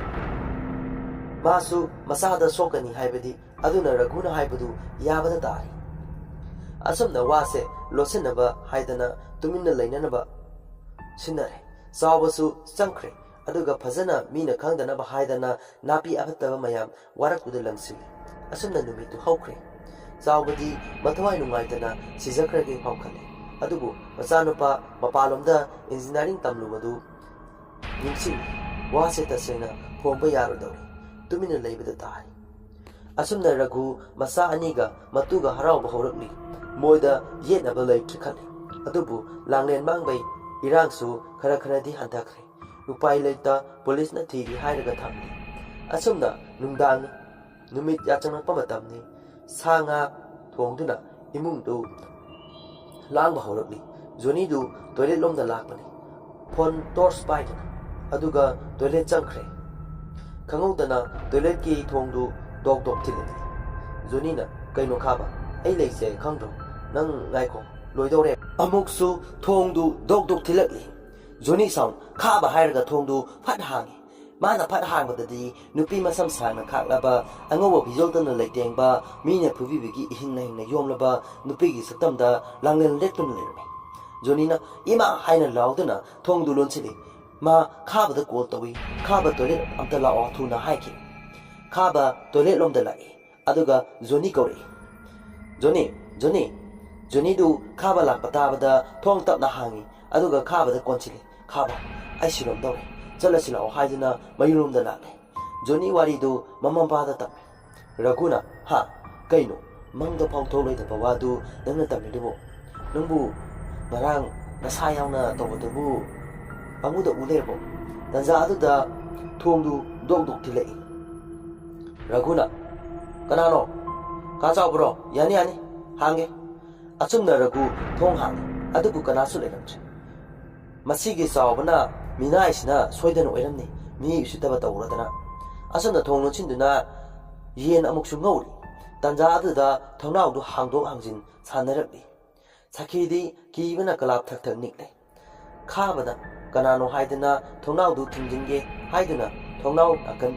namadu lamge tawbaga mamangda masam sangna saklaba angawba pijodana dengi nupi ama samdana sakki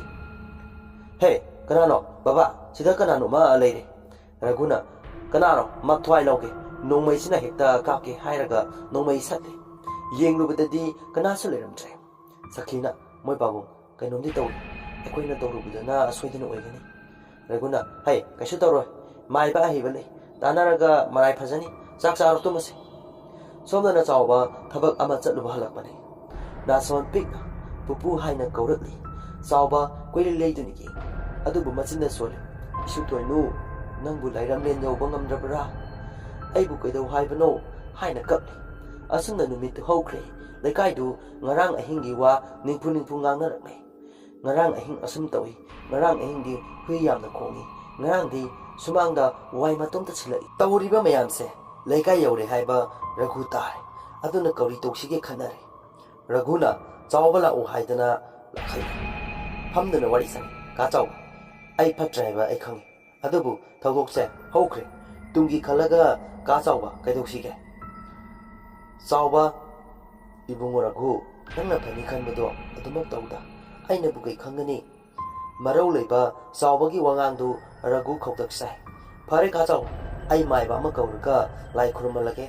tawbadabu lekaina kaigi lai khurmni bono hangnadi inkol laini haina haibiu chawbasu hoi hairamlaga satkre asumna lekai asi nungdang mapan thungnatre akiba yam thingnari haidana Raghu thindadana mayamna soidana chingnarani khanduna lai khurmnaba matam leple asumna ngasi Raghu laitinda thoidok hendokna khanglaba maiba lukoi unaruri aduga nungdang azabuja tawnaba silasi hairaklami asumna somda Raghu maiba puduna laklaga inkolai khurumdoini haidana pochai langlai lukoina mapor mastai sangadaba loina hairare asumna pung baro taba ngaini lukoina ibungo Raghu warudigi matung inadi chawba yaudaba yarai asumna Raghuna namdana chawba puduna lai numitu wakching oijarasu nong khongba horaklai nungsikkanna sitlari chawbabu Raghuna puduna laklai achuna pung baro taraktuna lagi thoram puja tawba horakli akhak arauga nong phudit phuna chuba horakli adubu Raghuna tawdaba yadabani haidana lukhoi puja tawba hawi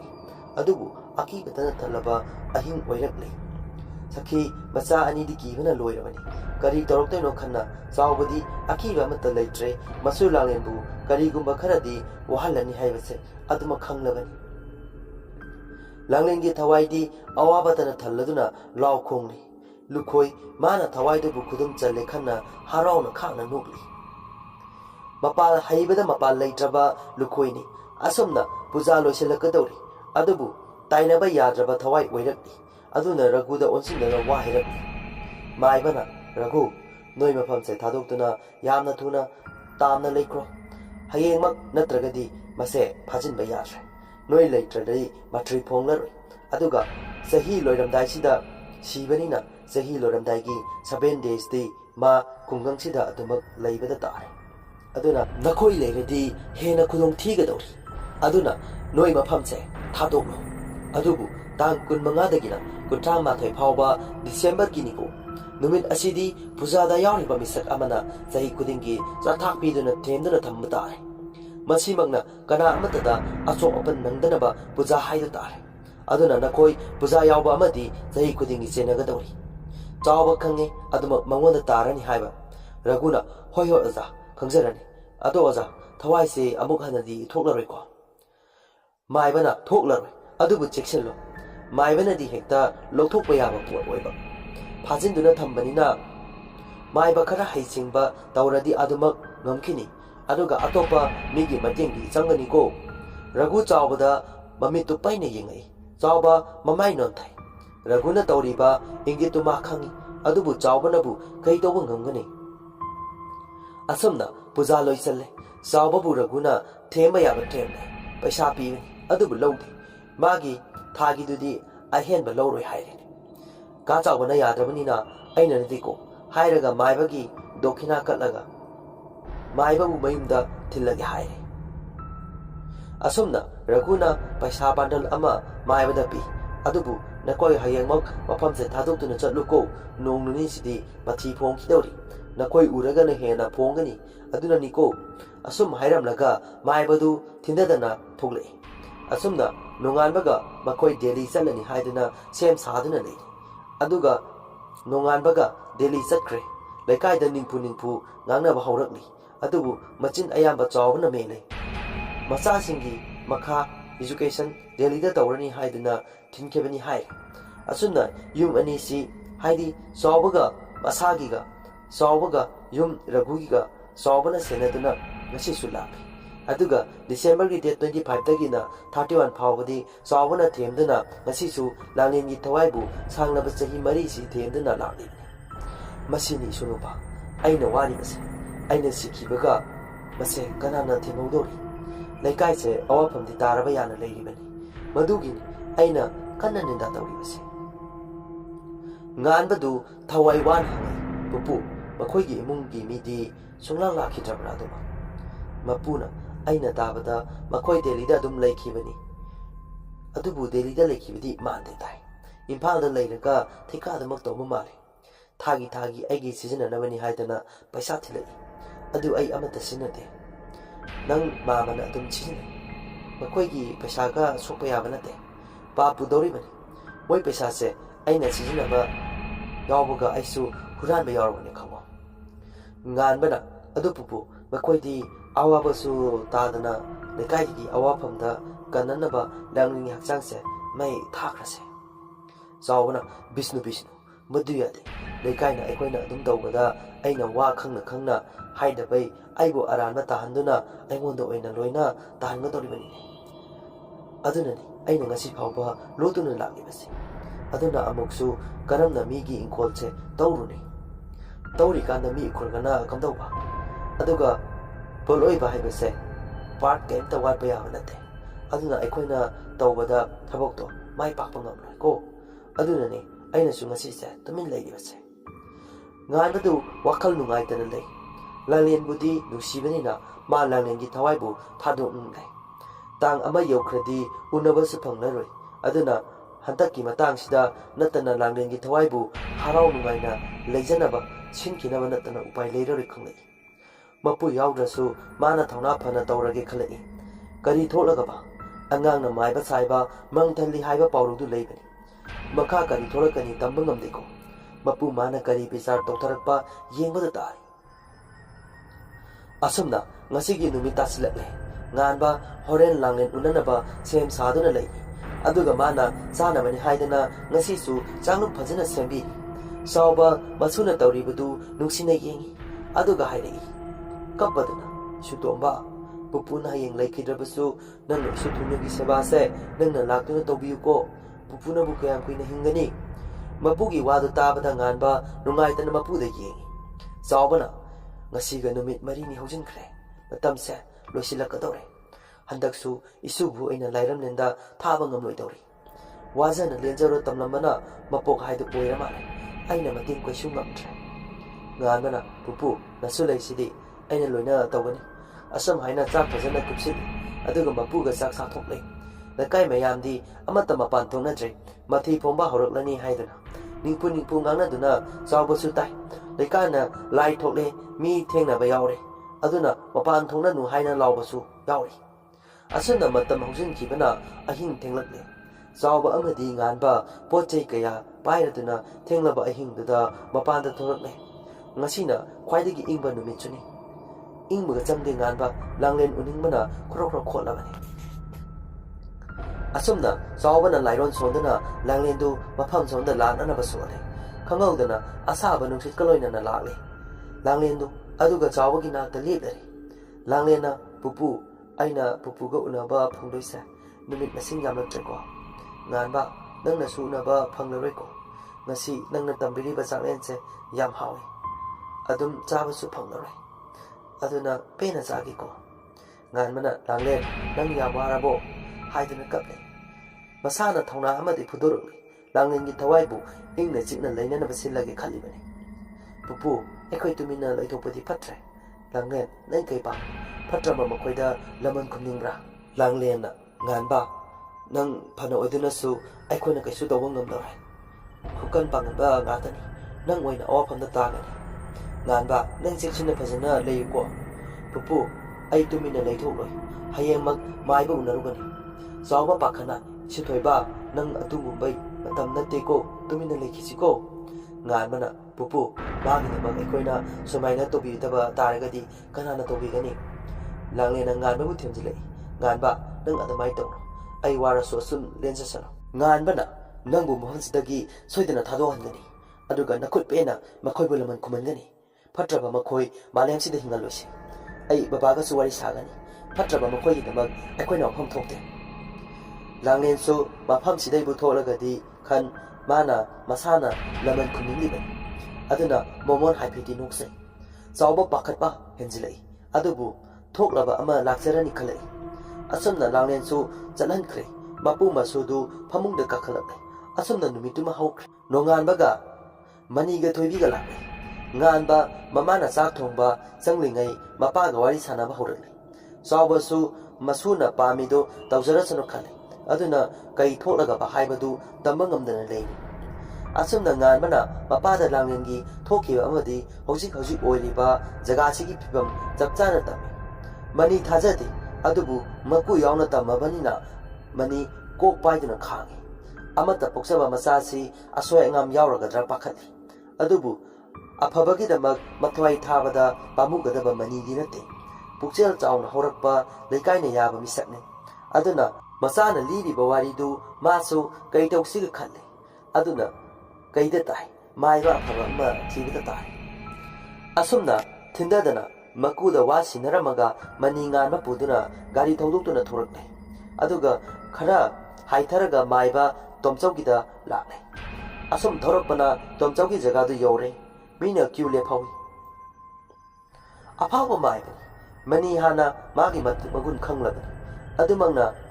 ꯍꯟꯗꯛꯁꯤꯁꯨ ꯃꯥꯅ ꯅꯠꯇꯅ ꯉꯝꯂꯔꯣꯏ ꯍꯥꯏꯕ money ꯈꯪꯏ ꯃꯉꯣꯟꯗꯗꯤ ꯃꯁꯤ ꯑꯔꯥꯏꯕꯅꯤ ꯑꯗꯨꯅ ꯑꯔꯣꯏꯕꯗ ꯎꯅꯔꯒꯦ ꯈꯟ money ꯉꯥꯏꯗꯨꯅ ꯂꯩ ꯑꯁꯨꯝꯅ ꯃꯊꯪ ꯌꯦꯡꯂꯕ ꯃꯇꯨꯡꯗ ꯃꯅꯤ ꯇꯣꯝꯆꯧ ꯎꯅꯕ ꯆꯪꯂꯛꯂꯦ ꯇꯣꯝꯆꯧꯅ ꯀꯩ ꯂꯩꯔꯕ ꯂꯥꯛꯑꯣ ꯀꯩ ꯇꯥꯟꯅꯁꯤꯒꯦ ꯉꯁꯤꯁꯦ ꯅꯨꯃꯤꯠ ꯈ꯭ꯋꯥꯏꯗꯒꯤ ꯐꯕ ꯅꯨꯃꯤꯠꯅꯤꯅ ꯑꯗꯨꯅ ꯃꯤꯁꯦ ꯍꯦꯛꯇ ꯌꯥꯝꯈ꯭ꯔꯦ ꯃꯅꯤꯅ ꯑꯣꯖꯥ ꯑꯩꯕꯨ ꯈꯪꯕꯤꯔꯤꯕ꯭ꯔꯥ ꯇꯣꯝꯆꯧꯅ ꯈꯪꯉꯤ ꯑꯩ ꯅꯤꯡꯁꯤꯡꯂꯤ ꯅꯍꯥꯛ ꯑꯗꯣ ꯉꯁꯤꯅ ꯑꯃꯨꯛ ꯀꯔꯤ ꯃꯇꯥꯡꯒꯤꯅꯣ ꯑꯁꯨꯝꯅ ꯉꯥꯟꯕꯅ ꯋꯥꯔꯤ ꯄꯨꯝꯕ ꯂꯤ ꯑꯗꯨꯕꯨ ꯃꯥꯏꯕ ꯑꯃꯅ ꯇꯧꯔꯝꯕ ꯊꯕꯛꯇ ꯃꯥꯏꯕ ꯑꯃ ꯆꯪꯕ ꯍꯥꯏꯕꯁꯤ ꯑꯔꯨꯕꯅꯤ ꯑꯗꯨꯅ ꯃꯥꯏꯕ ꯑꯃꯗꯨꯅ ꯈꯪꯂꯛꯄ ꯊꯣꯛꯂꯒꯅ ꯍꯦꯟꯅ ꯑꯃꯨꯛꯀ ꯂꯨꯗꯧꯔꯤꯕꯅꯤ ꯇꯣꯝꯆꯧ ꯈꯟꯖꯥꯅꯅ ꯑꯗꯨꯒ ꯂꯨꯈꯣꯏ ꯑꯔꯥꯏꯕ ꯃꯥꯏꯕ ꯅꯠꯇꯦ ꯃꯥ ꯈꯪꯏ ꯃꯈꯣꯏ ꯑꯅꯤ ꯍꯥꯟꯅꯗꯒꯤ ꯃꯥꯏꯕ ꯇꯝꯃꯤꯟꯅꯔꯛꯏ ꯍꯥꯏꯕ ꯍꯩꯕ ꯃꯥꯟꯅꯕ ꯃꯥꯏꯕꯅꯤ ꯑꯗꯨꯅ ꯇꯧꯒꯗꯧꯔꯤꯕ ꯊꯕꯛꯁꯦ ꯃꯥ ꯈꯪꯍꯟꯕ ꯌꯥꯗꯕ ꯊꯕꯛꯅꯤꯅ ꯑꯔꯨꯕ ꯑꯃꯗꯤ ꯑꯣꯏꯒꯗꯧꯔꯤꯕꯅꯤ ꯇꯣꯝꯆꯧꯅ ꯃꯅꯤ ꯑꯩ ꯚꯥꯞ ꯇꯥꯔꯦ ꯑꯗꯨꯕꯨ ꯍꯧꯖꯤꯛ ꯃꯥꯏꯕ ꯂꯨꯈꯣꯏ ꯋꯥꯔꯤꯁꯦ ꯅꯤꯡꯁꯤꯡꯂꯤꯕ꯭ꯔꯥ ꯅꯠꯇ꯭ꯔꯒ ꯃꯥꯅ ꯃꯇꯝ ꯄꯨꯝꯕꯗ ꯁꯦꯟꯅꯔꯒ ꯂꯩꯔꯤꯕ꯭ꯔꯥ ꯍꯥꯏꯕꯗꯣ ꯊꯕꯛꯁꯦ ꯄꯥꯏꯕ ꯌꯥꯔꯣꯏꯗꯧꯔꯤꯕꯅꯤ ꯃꯊꯛꯇ ꯄꯩꯁꯥ ꯄꯤꯗꯨꯅ ꯃꯥꯕꯨ ꯁꯦꯟꯅꯧ ꯍꯥꯏꯗꯅ ꯔꯘꯨꯅ ꯊꯝꯂꯝꯂꯒꯗꯤ ꯃꯗꯨꯁꯨ ꯑꯃꯨꯛꯀ ꯍꯦꯟꯅ ꯂꯨꯏ ꯃꯅꯤ ꯑꯗꯨꯅ ꯍꯧꯖꯤꯛ ꯃꯥꯏꯕ ꯂꯨꯈꯣꯏ ꯀꯩ ꯇꯧꯔꯤ ꯍꯥꯏꯕ ꯑꯃ ꯊꯤꯕ ꯇꯉꯥꯏ ꯐꯗꯦ ꯃꯅꯤꯅ ꯑꯣꯖꯥ ꯂꯨꯈꯣꯏꯒꯤ ꯃꯌꯨꯝ ꯍꯥꯏꯕꯤꯌꯨ ꯑꯩ ꯍꯧꯖꯤꯛꯃꯛ ꯆꯠꯂꯨꯈꯤ ꯃꯥ ꯀꯥꯏꯗ ꯀꯩꯗꯧꯔꯤ ꯍꯥꯏꯕ ꯍꯪꯂꯨꯒꯦ ꯇꯣꯝꯆꯧꯅ ꯂꯨꯈꯣꯏꯒꯤ ꯃꯌꯨꯝ ꯇꯥꯛꯂꯛꯏ ꯑꯗꯨꯒ ꯃꯅꯤ ꯉꯥꯟꯕ ꯆꯠꯅꯕ ꯁꯦꯝ ꯁꯥꯏ ꯇꯣꯝꯆꯧꯅ ꯊꯕꯛꯇꯣ ꯆꯦꯛꯁꯤꯜꯂꯨ ꯑꯗꯨꯒꯤꯁꯨ ꯃꯊꯛꯇ ꯃꯥꯅ ꯍꯥꯟꯅ ꯊꯣꯛꯅꯅꯕ ꯅꯨꯃꯤꯠ 9 ꯄꯤꯔꯝꯕꯅ ꯉꯁꯤ ꯍꯌꯦꯡꯁꯤꯗ ꯄꯨꯖꯥ ꯇꯧꯗꯕ ꯌꯥꯔꯔꯣꯏ ꯍꯥꯏꯔꯛꯂꯝꯃꯤ ꯑꯁꯨꯝꯅ ꯃꯅꯤ ꯒ꯭ꯌꯥꯟ ꯇꯥꯔꯦ ꯍꯥꯏꯗꯨꯅ ꯂꯨꯈꯣꯏ ꯊꯤꯕ ꯂꯥꯛꯂꯦ ꯑꯁꯨꯝꯅ ꯊꯧꯊꯔꯛꯄꯅ ꯂꯨꯈꯣꯏ ꯍꯪꯗꯅ ꯂꯥꯛꯄꯅꯤ ꯑꯗꯨꯕꯨ ꯂꯨꯈꯣꯏꯒꯤ ꯃꯌꯨꯝꯗꯨ ꯊꯣꯡ ꯂꯣꯟꯗꯨꯅ ꯂꯩꯔꯝꯂꯤ ꯊꯣꯡꯒꯥꯜꯗ ꯃꯥ ꯎꯅꯕ ꯃꯤ ꯀꯌꯥ ꯂꯩꯔꯤ ꯃꯅꯤ ꯀꯨꯞꯊꯔꯛꯇꯨꯅ ꯅꯨꯄꯥ ꯑꯃꯗ ꯃꯥꯏꯕ ꯂꯨꯈꯣꯏ ꯀꯥꯏꯗ ꯆꯠꯈ꯭ꯔꯒꯦ ꯍꯥꯏꯅ ꯍꯪꯂꯛꯂꯝꯃꯤ ꯅꯨꯄꯥꯗꯨꯅ ꯃꯥꯏꯕ ꯂꯨꯈꯣꯏꯒꯤ ꯉꯔꯥꯡꯇ ꯗꯦꯜꯂꯤꯗ ꯂꯥꯏꯔꯤꯛ ꯇꯝꯗꯨꯅ ꯂꯩꯕ ꯃꯆꯥꯒꯤ ꯃꯅꯥꯛꯇ ꯆꯠꯈ꯭ꯔꯦ ꯍꯥꯏꯅ ꯈꯨꯝꯂꯛꯂꯝꯃꯤ꯫ ꯌꯥꯝ ꯀꯨꯏꯅ ꯍꯜꯂꯛꯀꯗꯧꯕ ꯃꯥꯟꯗꯦ ꯍꯥꯏꯔꯝꯃꯤ꯫ ꯃꯅꯤ ꯍꯔꯥꯎꯅ "ꯑꯣ ꯐꯔꯦ ꯐꯔꯦ ꯑꯗꯨꯗꯤ ꯆꯠꯆꯔꯒꯦ"꯫ ꯑꯁꯨꯝꯅ ꯃꯅꯤ ꯍꯜꯂꯛꯂꯦ, ꯋꯥꯔꯤ ꯄꯨꯝꯕ ꯇꯝꯂꯔꯦ꯫ ꯇꯣꯝꯆꯧꯅ "ꯐꯔꯦ ꯑꯗꯨꯗꯤ ꯉꯁꯤꯃꯛ ꯄꯨꯖꯥꯁꯦ ꯂꯥꯡꯂꯦ"꯫ ꯑꯁꯨꯝꯅ ꯄꯣꯠꯂꯝꯁꯤꯡ ꯂꯥꯡꯂꯦ꯫ ꯂꯩꯀꯥꯏꯗꯗꯤ ꯆꯥꯎꯕꯒꯤ ꯃꯁꯥ ꯅꯨꯡꯉꯥꯏꯇꯕꯒꯤ ꯂꯥꯏ ꯈꯨꯔꯨꯝꯊꯣꯛꯄꯅꯤ ꯍꯥꯏꯅ ꯁꯦꯝꯗꯣꯛꯂꯤ꯫ ꯑꯗꯨꯒ ꯁꯣꯝꯗ ꯃꯅꯤꯅ ꯍꯩꯁꯤꯡꯅ ꯁꯤꯜꯂꯤ꯫ ꯍꯩ ꯁꯤꯡꯂꯤꯕ ꯃꯅꯤꯅꯤ, ꯃꯅꯥ ꯃꯅꯤ ꯅꯥꯏꯗꯅꯕ ꯀꯟꯅ ꯁꯤꯟꯖꯕ ꯃꯤꯁꯛꯅꯤ꯫ ꯑꯁꯨꯝꯅ ꯅꯨꯃꯤꯠ ꯇꯥꯁꯤꯜꯂꯛꯂꯦ꯫ ꯊꯣꯏꯕꯤꯁꯨ ꯋꯥꯔꯤꯁꯤ ꯈꯪꯂꯦ꯫ ꯑꯗꯨꯅ ꯃꯆꯥꯒꯤꯗꯃꯛ ꯆꯥꯎꯊꯣꯛꯄ ꯐꯥꯎꯔꯛꯂꯤ꯫ ꯑꯗꯨꯒꯤꯁꯨ ꯃꯊꯛꯇ ꯃꯆꯥꯒ ꯈꯪꯅꯔꯝꯃꯤ ꯇꯥꯕꯗ ꯃꯗꯨꯅ ꯍꯦꯟꯅ ꯅꯨꯡꯁꯤꯕ ꯐꯥꯎꯔꯛꯂꯤ꯫ ꯑꯁꯨꯝꯅ ꯃꯇꯝ ꯊꯦꯡꯖꯤꯜꯂꯛꯂꯦ꯫ ꯇꯣꯝꯆꯧꯅ ꯄꯨꯖꯥ ꯇꯧꯅꯅꯕ ꯁꯦꯝ ꯁꯥꯕ ꯂꯣꯏꯁꯤꯜꯂꯛꯂꯦ꯫ ꯌꯥꯡꯀꯣꯛ ꯑꯃꯗ ꯆꯪꯒꯗꯕ ꯄꯣꯠꯂꯝꯁꯤꯡ ꯍꯥꯞꯂꯗꯨꯅ ꯇꯣꯝꯆꯧ, ꯉꯥꯟꯕ, ꯃꯅꯤ, ꯆꯥꯎꯕ, ꯊꯣꯏꯕꯤ ꯂꯣꯏꯅ ꯁꯨꯔꯦ꯫ ꯃꯄꯥꯜꯗꯨ ꯊꯣꯔꯛꯂꯦ꯫ ꯄꯨꯖꯥ ꯇꯧꯕ ꯍꯧꯔꯛꯂꯦ꯫ ꯈꯪꯍꯧꯗꯅ ꯑꯀꯟꯕ ꯅꯣꯡꯂꯩ ꯅꯨꯡꯁꯤꯠ ꯇꯧꯔꯛꯂꯤ꯫ ꯂꯩꯀꯥꯏ ꯀꯅꯥꯁꯨ ꯃꯄꯥꯟ ꯊꯣꯛꯅꯗ꯭ꯔꯦ꯫ ꯅꯣꯡ ꯆꯨꯗꯅ ꯊꯋꯥꯟꯃꯤꯆꯥꯛ ꯂꯪꯇ꯭ꯔꯤꯛ ꯂꯪꯅ ꯅꯣꯡ ꯀꯟꯅ ꯈꯣꯡꯂꯤ꯫ ꯍꯨꯏꯅ ꯀꯟꯅ ꯀꯟꯅ ꯀꯞꯂꯤ꯫ ꯆꯤꯡꯌꯥꯗ ꯅꯨꯡꯗꯥꯡꯗ ꯀ꯭ꯋꯥꯛꯅ ꯈꯣꯡꯂꯤ꯫ ꯃꯥꯏꯕ ꯇꯣꯝꯆꯧ ꯄꯨꯖꯥ ꯂꯣꯏꯁꯤꯜꯂꯛꯂꯗꯨꯅ ꯂꯥꯡꯂꯦꯟꯒꯤ ꯊꯨꯋꯥꯏꯕꯨ ꯀꯧꯔꯝꯃꯤ꯫ ꯑꯁꯨꯝꯅ ꯂꯥꯡꯂꯦꯟ ꯃꯣꯃꯣꯟ ꯃꯤꯅꯣꯛ ꯇꯝꯅ ꯍꯔꯥꯎꯖꯅ ꯃꯥꯏꯊꯣꯡ ꯃꯀꯥ ꯂꯥꯝꯅ ꯂꯥꯛꯂꯦ꯫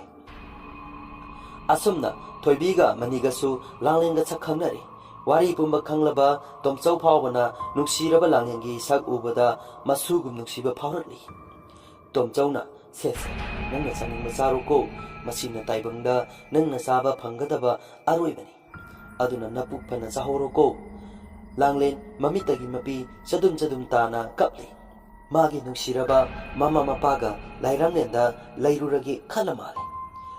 ꯃꯥꯕꯨ ꯃꯄꯨꯛ ꯊꯟꯅ ꯄꯤꯖꯕ ꯂꯣꯏꯔꯕ ꯃꯇꯨꯡꯗ ꯇꯣꯝꯆꯧꯅ "ꯏꯁꯨꯕꯨ ꯀꯩ ꯄꯦꯟꯗꯕ ꯂꯩꯔꯤꯒꯦ? ꯍꯥꯏꯅꯤꯡꯕ ꯍꯥꯏꯔꯣ꯫ ꯑꯗꯨꯒ ꯐꯠꯇ꯭ꯔꯕ ꯃꯈꯣꯏꯁꯤꯡꯒꯤ ꯃꯊꯛꯇ ꯅꯪꯅ ꯀꯩ ꯄꯥꯝꯂꯤꯕ ꯍꯥꯏꯌꯨ ꯏꯁꯨꯁꯤꯗꯤ"꯫ ꯂꯥꯡꯂꯦꯟꯅ "ꯄꯨꯄꯨ ꯑꯩ ꯀꯩꯁꯨ ꯄꯥꯝꯖꯗ꯭ꯔꯦ꯫ ꯑꯩꯕꯨ ꯄꯣꯠꯂꯣꯏꯕꯤꯔꯣ, ꯑꯗꯨꯒ ꯑꯩ ꯂꯥꯏꯔꯪꯂꯦꯟꯗ ꯆꯠꯈꯤꯅꯕ ꯑꯩꯒꯤ ꯏꯊꯧ ꯄꯥꯡꯕꯤꯔꯣ꯫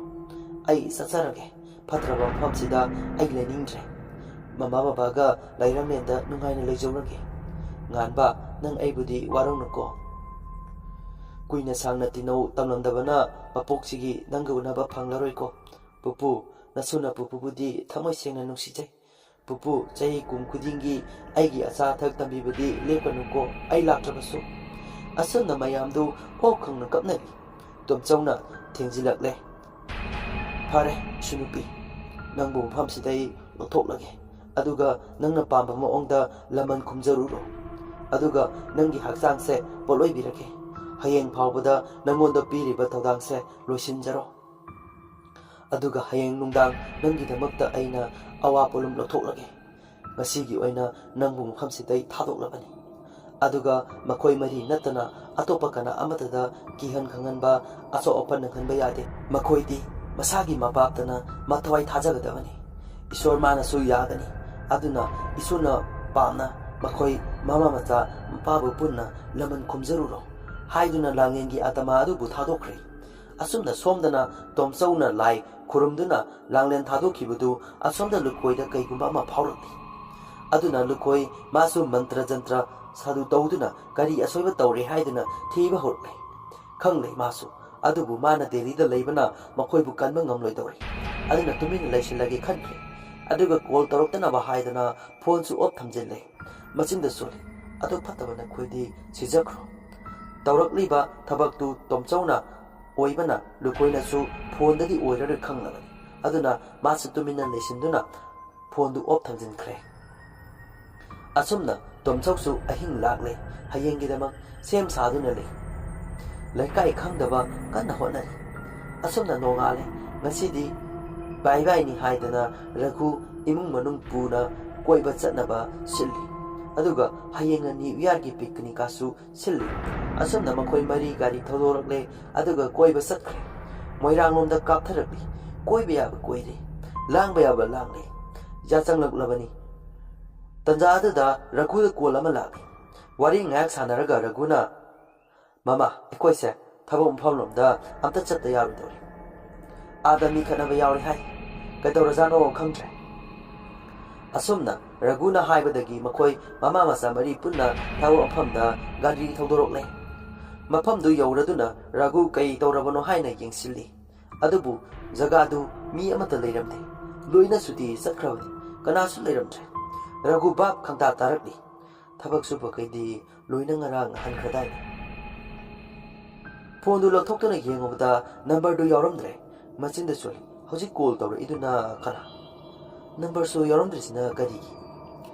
ꯁꯈꯤꯅ ꯃꯈꯣꯏ ꯇꯥꯃꯣ ꯀꯩꯗꯧꯔꯒꯦ ꯀꯅꯥꯝꯇꯁꯨ ꯂꯩꯇꯦ ꯁꯤꯗꯗꯤ ꯔꯘꯨꯅ ꯏꯀꯥꯏꯅ ꯀꯩꯁꯨ ꯇꯧꯗ꯭ꯔꯦ ꯍꯥꯏꯔꯛꯑꯦ ꯂꯥꯛꯑꯣ ꯆꯠꯂꯁꯤ ꯑꯁꯨꯝ ꯍꯥꯏꯔꯒ ꯒꯥꯔꯤ ꯊꯧꯗꯣꯔꯛꯂꯦ ꯄꯨꯡ 7 ꯍꯦꯜꯂꯕꯅꯤ ꯊꯦꯡꯂꯦ ꯃꯌꯨꯝ ꯌꯧꯕꯗꯗꯤ 10ꯗꯤ ꯁꯣꯏꯔꯔꯣꯏ ꯍꯥꯏꯔꯤ ꯕꯥꯏ ꯕꯥꯏꯒꯤ ꯏꯅꯤꯜꯅ ꯂꯩꯀꯥꯏ ꯈꯨꯗꯤꯡ ꯂꯥꯡꯅꯔꯤ ꯔꯘꯨꯗꯤ ꯋꯥꯈꯜꯒ ꯊꯣꯛꯇ꯭ꯔꯦ ꯑꯁꯨꯝ ꯒꯥꯔꯤꯗꯨ ꯊꯧꯔꯛꯄꯅ ꯆꯤꯡꯌꯥꯒꯤ ꯂꯝꯕꯤꯗꯅꯤ ꯍꯥꯏꯖꯤꯟꯒꯦ ꯇꯧꯕꯒ ꯃꯃꯥꯡꯗ ꯅꯨꯄꯤ ꯑꯃꯈꯛ ꯂꯦꯞꯇꯨꯅ ꯂꯩꯔꯝꯕꯗꯨ ꯊꯣꯝꯗꯠꯂꯤ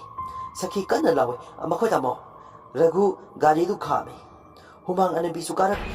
ꯔꯘꯨꯅ ꯅꯈꯣꯏ ꯑꯅꯤ ꯀꯨꯝꯃꯨ ꯀꯅꯥꯅꯣ ꯁꯤꯔꯤꯕ ꯆꯪꯉꯕ ꯑꯝꯇ ꯌꯦꯡꯉꯨꯁꯣ ꯖꯣꯅꯤꯅ ꯂꯥꯛꯑꯣ ꯍꯥꯏꯗꯅ ꯈꯥꯕꯁꯨ ꯀꯨꯝꯈ꯭ꯔꯦ ꯑꯗꯨꯒ ꯊꯣꯡꯈꯤꯕ ꯅꯨꯄꯤꯗꯨꯒꯤ ꯃꯅꯥꯛꯇ ꯆꯪꯁꯤꯜꯂꯤ ꯑꯍꯤꯡꯗꯨꯗ ꯅꯨꯄꯤ ꯑꯃ ꯇꯥꯗꯨꯅ ꯂꯩꯔꯝꯃꯤ ꯖꯣꯅꯤꯅ ꯁꯣꯔ ꯍꯣꯜꯂꯤꯕ꯭ꯔꯥ ꯍꯥꯏꯗꯨꯅ ꯌꯦꯡꯉꯤ ꯁꯣꯔ ꯍꯣꯟꯗ꯭ꯔꯦ ꯒ꯭ꯌꯥꯟ ꯇꯥꯗ꯭ꯔꯦ ꯍꯥꯏꯔꯛꯏ ꯃꯄꯥꯅ ꯀꯅꯥꯁꯨ ꯂꯩꯇ꯭ꯔꯦ ꯆꯠꯂꯁꯤ ꯍꯥꯏꯗꯅ ꯒꯥꯔꯤ ꯀꯟꯅ ꯊꯧꯔꯛꯂꯤ ꯁꯈꯤꯗꯤ ꯄꯥꯈꯠꯄꯅ ꯂꯣꯏꯈ꯭ꯔꯦ ꯆꯤꯡꯁꯤꯒꯤ ꯂꯝꯕꯤꯁꯤ ꯂꯣꯏꯕꯒ ꯃꯦꯟ ꯔꯣꯗ ꯇꯥꯔꯗꯕꯅꯤ ꯍꯥꯏꯗꯅ ꯀꯟꯅ ꯊꯧꯔꯛꯂꯤ ꯉꯥꯛ ꯊꯧꯕ ꯀꯥꯟꯗ ꯔꯘꯨꯗꯨ ꯃꯀꯣꯛ ꯀꯟꯅ ꯉꯥꯎꯔꯛꯂꯤ ꯑꯗꯨꯗ ꯖꯣꯅꯤꯕꯨ ꯒꯥꯔꯤ ꯊꯧꯔꯅꯕ ꯍꯥꯏꯔꯛꯏ ꯑꯁꯨꯝꯅ ꯖꯣꯅꯤꯅ ꯑꯃꯨꯛ ꯒꯥꯔꯤꯗꯨ ꯊꯧꯒꯦ ꯇꯧꯕꯒ ꯁ꯭ꯇꯥꯔꯠ ꯌꯥꯗ꯭ꯔꯦ ꯃꯝꯂꯕ ꯃꯇꯝꯅꯤ ꯆꯤꯡ ꯂꯝꯕꯤꯗꯨꯗ ꯀꯅꯥꯁꯨꯗ ꯆꯠꯅꯗ꯭ꯔꯦ ꯔꯘꯨ ꯂꯝꯕꯤꯁꯦ ꯀꯗꯥꯏꯗꯅꯣ ꯍꯥꯏꯕ ꯐꯥꯎ ꯈꯪꯗ꯭ꯔꯦ ꯃꯦꯟ ꯔꯣꯗ ꯇꯥꯅꯤꯅ ꯊꯧꯔꯛꯂꯤꯕ ꯂꯝꯕꯤꯗꯨ ꯈꯪꯒꯨꯝ ꯂꯥꯛꯀꯨꯝ ꯇꯧꯔꯕꯁꯨ ꯋꯥꯈꯜ ꯊꯣꯛꯇ꯭ꯔꯦ ꯃꯦꯟ ꯔꯣꯗ ꯂꯥꯏꯔꯗꯅ ꯂꯝꯕꯤꯗꯤ ꯉꯝꯕꯒꯤ ꯆꯥꯡ ꯑꯁꯨꯝ ꯍꯦꯟꯖꯤꯜꯂꯛꯂꯤꯕꯅꯤ ꯆꯤꯡ ꯃꯊꯛꯇꯅꯤ ꯊꯧꯒꯠꯂꯛꯂꯤꯕ ꯑꯗꯨ ꯑꯁꯨꯝꯅ ꯁ꯭ꯇꯥꯔꯠ ꯍꯧꯅꯅꯕ ꯂꯥꯛꯅꯔꯤ ꯁꯈꯤꯗꯨ ꯒꯥꯔꯤꯗꯩ ꯀꯨꯝꯊꯔꯒ ꯉꯥꯛ ꯁꯣꯟ ꯍꯣꯟꯗꯣꯛꯀꯦ ꯍꯥꯏꯗꯨꯅ ꯇꯧꯔꯤꯉꯩꯗ ꯅꯥꯀꯟꯗ ꯑꯉꯧꯕꯅ ꯂꯩꯇꯦꯡꯕꯤ ꯃꯁꯝ ꯁꯥꯡꯂꯕꯤ ꯑꯃꯒꯤ ꯃꯃꯤ ꯑꯃꯗ ꯎꯔꯛꯂꯤ ꯁꯈꯤ ꯀꯟꯅ ꯂꯥꯎꯔꯛꯏ ꯈꯥꯕꯅ ꯏꯃꯥ ꯀꯩꯗꯧꯔꯒꯦ ꯍꯧꯖꯤꯛꯀꯤꯗꯨ ꯀꯩꯅꯣ ꯈꯥꯕꯅ ꯀꯩꯅꯣ ꯀꯅꯥ ꯂꯩꯔꯒꯦ ꯁꯤꯗ ꯀꯅꯥꯝ ꯂꯩꯇꯦ ꯀꯅꯥꯃꯠꯇ ꯂꯩꯁꯨ ꯂꯩꯇꯅ ꯅꯪꯒꯤ ꯅꯃꯤꯠꯇ ꯁꯨꯝ ꯎꯕ ꯑꯣꯏꯔꯤꯅꯤ ꯑꯁꯨꯝꯅ ꯒꯥꯔꯤ ꯁ꯭ꯇꯥꯔꯠ ꯍꯧꯔꯦ ꯔꯘꯨ ꯈꯔ ꯐꯔꯦ ꯍꯥꯏꯗꯅ ꯀꯨꯝꯊꯔꯛꯇꯨꯅ ꯃꯥ ꯊꯧꯔꯒꯦ ꯍꯥꯏꯗꯅ ꯒꯥꯔꯤꯗ ꯀꯥꯈꯠꯂꯦ ꯈꯪꯍꯧꯗꯅ ꯀꯅꯥ ꯑꯃꯠꯇ ꯇꯣꯡꯗ꯭ꯔꯤꯉꯩꯗ ꯒꯥꯔꯤꯗꯨ ꯃꯇꯣꯝꯇ ꯆꯦꯟꯈ꯭ꯔꯦ ꯔꯘꯨ ꯈꯛꯇꯅꯤ ꯒꯥꯔꯤꯗꯨꯗ ꯌꯥꯎꯔꯤꯕ ꯒꯥꯔꯤꯗꯨ ꯀꯟꯅ ꯊꯧꯈ꯭ꯔꯦ ꯁꯈꯤꯅ ꯀꯩꯅꯣ ꯅꯣꯏꯅ ꯄꯥꯅ ꯇꯧꯔꯤꯁꯤꯕꯣ ꯖꯣꯅꯤ ꯈꯥꯕ ꯌꯦꯡꯅꯩ ꯔꯘꯨꯗꯨ ꯕ꯭ꯔꯦꯛ ꯐꯥꯕꯁꯨ ꯌꯥꯗ ꯃꯤꯡꯁꯦꯜ ꯍꯥꯏꯗꯕꯁꯨ ꯌꯥꯗ ꯑꯉꯝꯕꯤꯗꯨ ꯀꯟꯅ ꯊꯧꯒꯠꯂꯛꯂꯤꯕꯅꯤ ꯈꯪꯍꯧꯗꯅ ꯃꯤꯡꯁꯦꯜꯗ ꯃꯅꯤꯡꯗ ꯐꯝꯗꯨꯅ ꯂꯩꯕ ꯅꯨꯄꯤꯗꯨ ꯎꯔꯛꯂꯤ ꯔꯘꯨꯅ ꯅꯪ ꯀꯅꯥꯅꯣ ꯀꯥꯔ ꯃꯅꯨꯡꯒꯤ ꯃꯩꯗꯨ ꯊꯥꯜꯂꯤ ꯎꯔꯦ ꯃꯈꯣꯏꯅ ꯇꯝꯊꯤꯅ ꯍꯥꯠꯈ꯭ꯔꯕ ꯂꯥꯡꯂꯦꯟꯗꯨ ꯃꯃꯥꯏ ꯃꯃꯤꯠ ꯏ ꯇꯩ ꯃꯁꯥ ꯃꯅꯥ ꯏꯐꯥ ꯐꯥꯅ ꯇꯣꯡꯗꯨꯅ ꯂꯩꯔꯤ ꯔꯘꯨ ꯅꯣꯡꯃꯩ ꯁꯠꯀꯦ ꯇꯧꯏ ꯑꯗꯨꯕꯨ ꯃꯥꯅ ꯃꯀꯣꯛ ꯉꯥꯎꯏꯅ ꯃꯅꯤꯡꯗ ꯇꯣꯡꯕ ꯀꯥꯟꯗ ꯃꯅꯤꯡꯗ ꯂꯩꯍꯧꯔꯦ ꯔꯘꯨꯅ ꯂꯥꯡꯂꯦꯟ ꯀꯀꯥ ꯂꯥꯛꯂꯦ ꯀꯀꯥꯕꯨ ꯑꯝꯇꯗꯤ ꯀꯟꯕꯤꯌꯨ ꯔꯘꯨ ꯁꯣꯝꯗ ꯃꯃꯥꯏ ꯑꯣꯟꯁꯤꯜꯂꯛꯄꯗ ꯏꯁꯇꯥꯔꯤꯡ ꯀꯛꯄ ꯅꯪꯍꯧꯗꯅ ꯆꯤꯡꯗ ꯊꯣꯝꯖꯤꯜꯂꯤ ꯑꯗꯨꯒ ꯃꯊꯕꯥꯛꯇꯨ ꯏꯁꯇꯥꯔꯤꯡꯗ ꯊꯣꯝꯃꯤ ꯑꯗꯨꯒ ꯑꯀꯥꯏꯕ ꯃꯤꯡꯁꯦꯜꯁꯤꯡꯗꯨꯅ ꯃꯁꯥ ꯄꯨꯝꯕꯗ ꯆꯣꯡꯁꯤꯜꯂꯛꯏ ꯑꯁꯨꯛꯀꯤ ꯃꯇꯤꯛ ꯁꯣꯛꯂꯦ ꯃꯁꯥꯗꯨ ꯒꯥꯔꯤꯗꯨ ꯃꯇꯣꯝꯇ ꯃꯃꯥꯏ ꯂꯩꯊꯣꯔꯛꯂꯤ ꯑꯗꯨꯒ ꯍꯥꯟꯅꯅ ꯂꯩꯈꯤꯕ ꯂꯝꯕꯤꯗꯨꯗ ꯑꯃꯨꯛ ꯊꯧꯔꯛꯂꯤ ꯔꯘꯨꯁꯤ ꯒ꯭ꯌꯥꯟ ꯇꯥꯗ꯭ꯔꯦ ꯃꯥꯡꯈ꯭ꯔꯦ ꯑꯁꯨꯝꯅ ꯀꯟꯅ ꯊꯧꯔꯛꯂꯒ ꯑꯃꯨꯛꯁꯨ ꯂꯥꯏꯠꯇꯨ ꯃꯨꯠꯈ꯭ꯔꯦ ꯑꯃꯝꯕꯗꯨꯗ ꯀꯟꯅ ꯊꯧꯔꯛꯂꯒ ꯃꯆꯥꯅꯨꯄꯥ ꯑꯅꯤ ꯂꯦꯞꯂꯤꯕꯗꯨ ꯄꯛ ꯂꯥꯎꯅ ꯊꯣꯝꯗꯠꯂꯦ ꯁꯈꯤ ꯆꯦꯟꯁꯤꯟꯗꯨꯅ ꯃꯆꯥ ꯑꯅꯤꯗꯨ ꯌꯦꯡꯉꯤ इहिंग नाहिंग सारे रघुसु पाइथोक्तुना नाकंद तादुना लेख्रे जोनी का खाबा सोर फीफा फीफा होंदुना खांगले गाड़ी की लाइटु सखीना कापसिले सखी मागी फोन की फ्लाशु थाले अदुगा क्वेश्चन चेंदुना रघुपुसु अमुक येंगलुरी रघु की असीबगी पाखक ओइरबे तंजा अदुदा सखी की नाकंदा लांगलेन की तमथिरबा सफंग लोइनना थोरकले सखी तुंगफट ओंथोरकपनी लेतुना लैरमलिबदु लाइटु कापसिले लांगलेन लेतुना लैरमबदुदा सखी कन्ना लाव हौरे सखीना लांगलेन इदोम चलाले इचानी सिगी थवाइददि कनबियो ऐ नखोंग पाइदुना हाइजरी इदोम चलाले ननाव अनि सिगी थवाइददि कनबियो लांगलेन कपना मदोम चागी मनाक्ता चंगसिले अदुगा लुखौलोंदा तपना पाइरगा सिंसांगदुगी हाइथरगा लैबा नुंबाबदुदा थोक लाउना थोमसिले अदुगा सखीगी अरोइबा ओइख्रे असुमना लांगलेन लमन कुमले हाइना खांगना नोकली असुमना मा हलकले नोंगानबकी अयुकनी चिंथक्ता एक्सीडेंटा मियोय मरी सिरी हाइना यावरकले Ragu khoigi lekai na su Ragu ki family punna siri haina tare. Thengnar ngasi New Year ni mayum aseng bada puraktuna potloi na ba sil. Asomda Tomchawna ngasi langlengi su potloi raga no matada punna asli sora sora na ba sawbada yatham tauri. Sawba gyan tai adubu nungai tribadi langlen bu uba panglaroi khanbagi. Ngan badi ngasi gi phamungdagi tholaktre. Ngarang manglanda langlena talamba mapau kaya du ningsing na kapli. Mama mapasu karisu haitre. Asumna lekai na simduna Ragu ki family du poloi kre. Haunabi matung inna loisin kre. Mamsilani mayum da hanakre. Mamaldi mapan thupa yadre hainaduna loina changnakre. Tanja asi lauraga mani nganbaga loina na phumkiba jaga du tawba horakle. Aduga Tomchawna aja puja kaya tawduna langlen bu ngasi kaurari. Ngasi na langlen ga unaba aroiba numini. Nganba mapi chadum taduna kaple. Asumna langlen gi saru sing puthorakle. Aduga jaiga tawnanaba silli punna thami. Tomchawna saru masing kanna thiri wapa phati haidam. Asumna suraduna langlen gi thawai basu kaurari. Mayam ikoi koina phamduna langlen ga su awa nungai paudamba haunarakli. Sawbasu langenda hainingba wa hairare. Sawbana isu langlen isu thoinu pupuna thonba mingni nungsina thonba pupun hingliba khuding sahi hoba lakpada isuna pamjaba yansang pupuna jahi khuding gi tamlage ko. Tomchawna isu langlen nangbu keke hainingba ngasi dagidi lairik pakta ingna sikna mama babaga thengnaba oiduna lairamnenda leiruru ko pupuna bor pirabane mathang mapok amada lakpada punsi nungsangnaba pupuna bor pirabani ko. Manina isagum labi papana imau haina kaugi ko. Imau budi nungsi adubu nungdamana tamlamdaro ale. Laibaksida ipa kaisu haiba ngamtrai. Mathang mapok haibaduna leirabadi nang halaktuna ekhoi mayamga thengnaba oisiko. Thoibina imau ibema mamana imau bu sakhangautre. Laibak thikreda imana isagidamak Isorda thongjagi ko. Isabu mathangi mapokta lakpada kuina punsi nungsangnaba thongjari ko. Ngandana langlen nafamda haigi khankiba wadi haiba ngamkhitre. Matam mana watpana inkhalakpagi jobangi matamsida nangbudi aibu thadokduna chakre. Mathang mapoktadi ibani amuka thengnakhisiko. Ngasi nangbu cheklagum bonda phajindana thamlambasidai thadokliba asina aigi New Year gi khudolni haina khanbiu ko. Aigi biningai kasu leiti haina kapni. Langlena nganba nang lairikana paduna mama babagi seba tawru ko. Pupu se nang ni yenchenbiu ko. Ai chalagi ko. Pupu ai chalagi ko. Papa mama ai chalagi ko. Asuna mayamga awa nungai paudanaduna Tomchawna langlengi thawai bu koksinkhre. Asumna jaiga tawduna langlengi haksang bu poloikre. Langlengi thawai su chatkre lairamnen. Asumna nongale lekai gi mi mayam ama tillari sawbana makhoi mari punna poloi banina asi sorat punna swana haiduna lekai da hairare. Marak sida kuina halakhidraba isu thoinu halaklaroi aduna magisu mathau mangamse pangnaba yawnaba haiduna mayamda haijari. Lekai na su yar aduna punna pangthonaba sele. Thoibasu halaktuna wari pumba tarai. Asumna langlengi matham pangba loikre. Asumna nganbasu hostel da amuk sangkhidawri. Tuye thana ba haidana langlena larikana paw hairambadu maning singni. Aduna langlengi yathangdi ma ngaklagi khan larikana paduna tuye exangi ready de laikre. Mayam wari se kamdauge haita hita izabani mayamna asoibe yawrabasu ngakpiyu. Ibirakpa matamdadi asoiba amata yawjade nanai aina pajarakpa matamda soikiba lankiba yawrabasu ngakpiyu. Masina New Year ki gift oijarage mayamgidamak.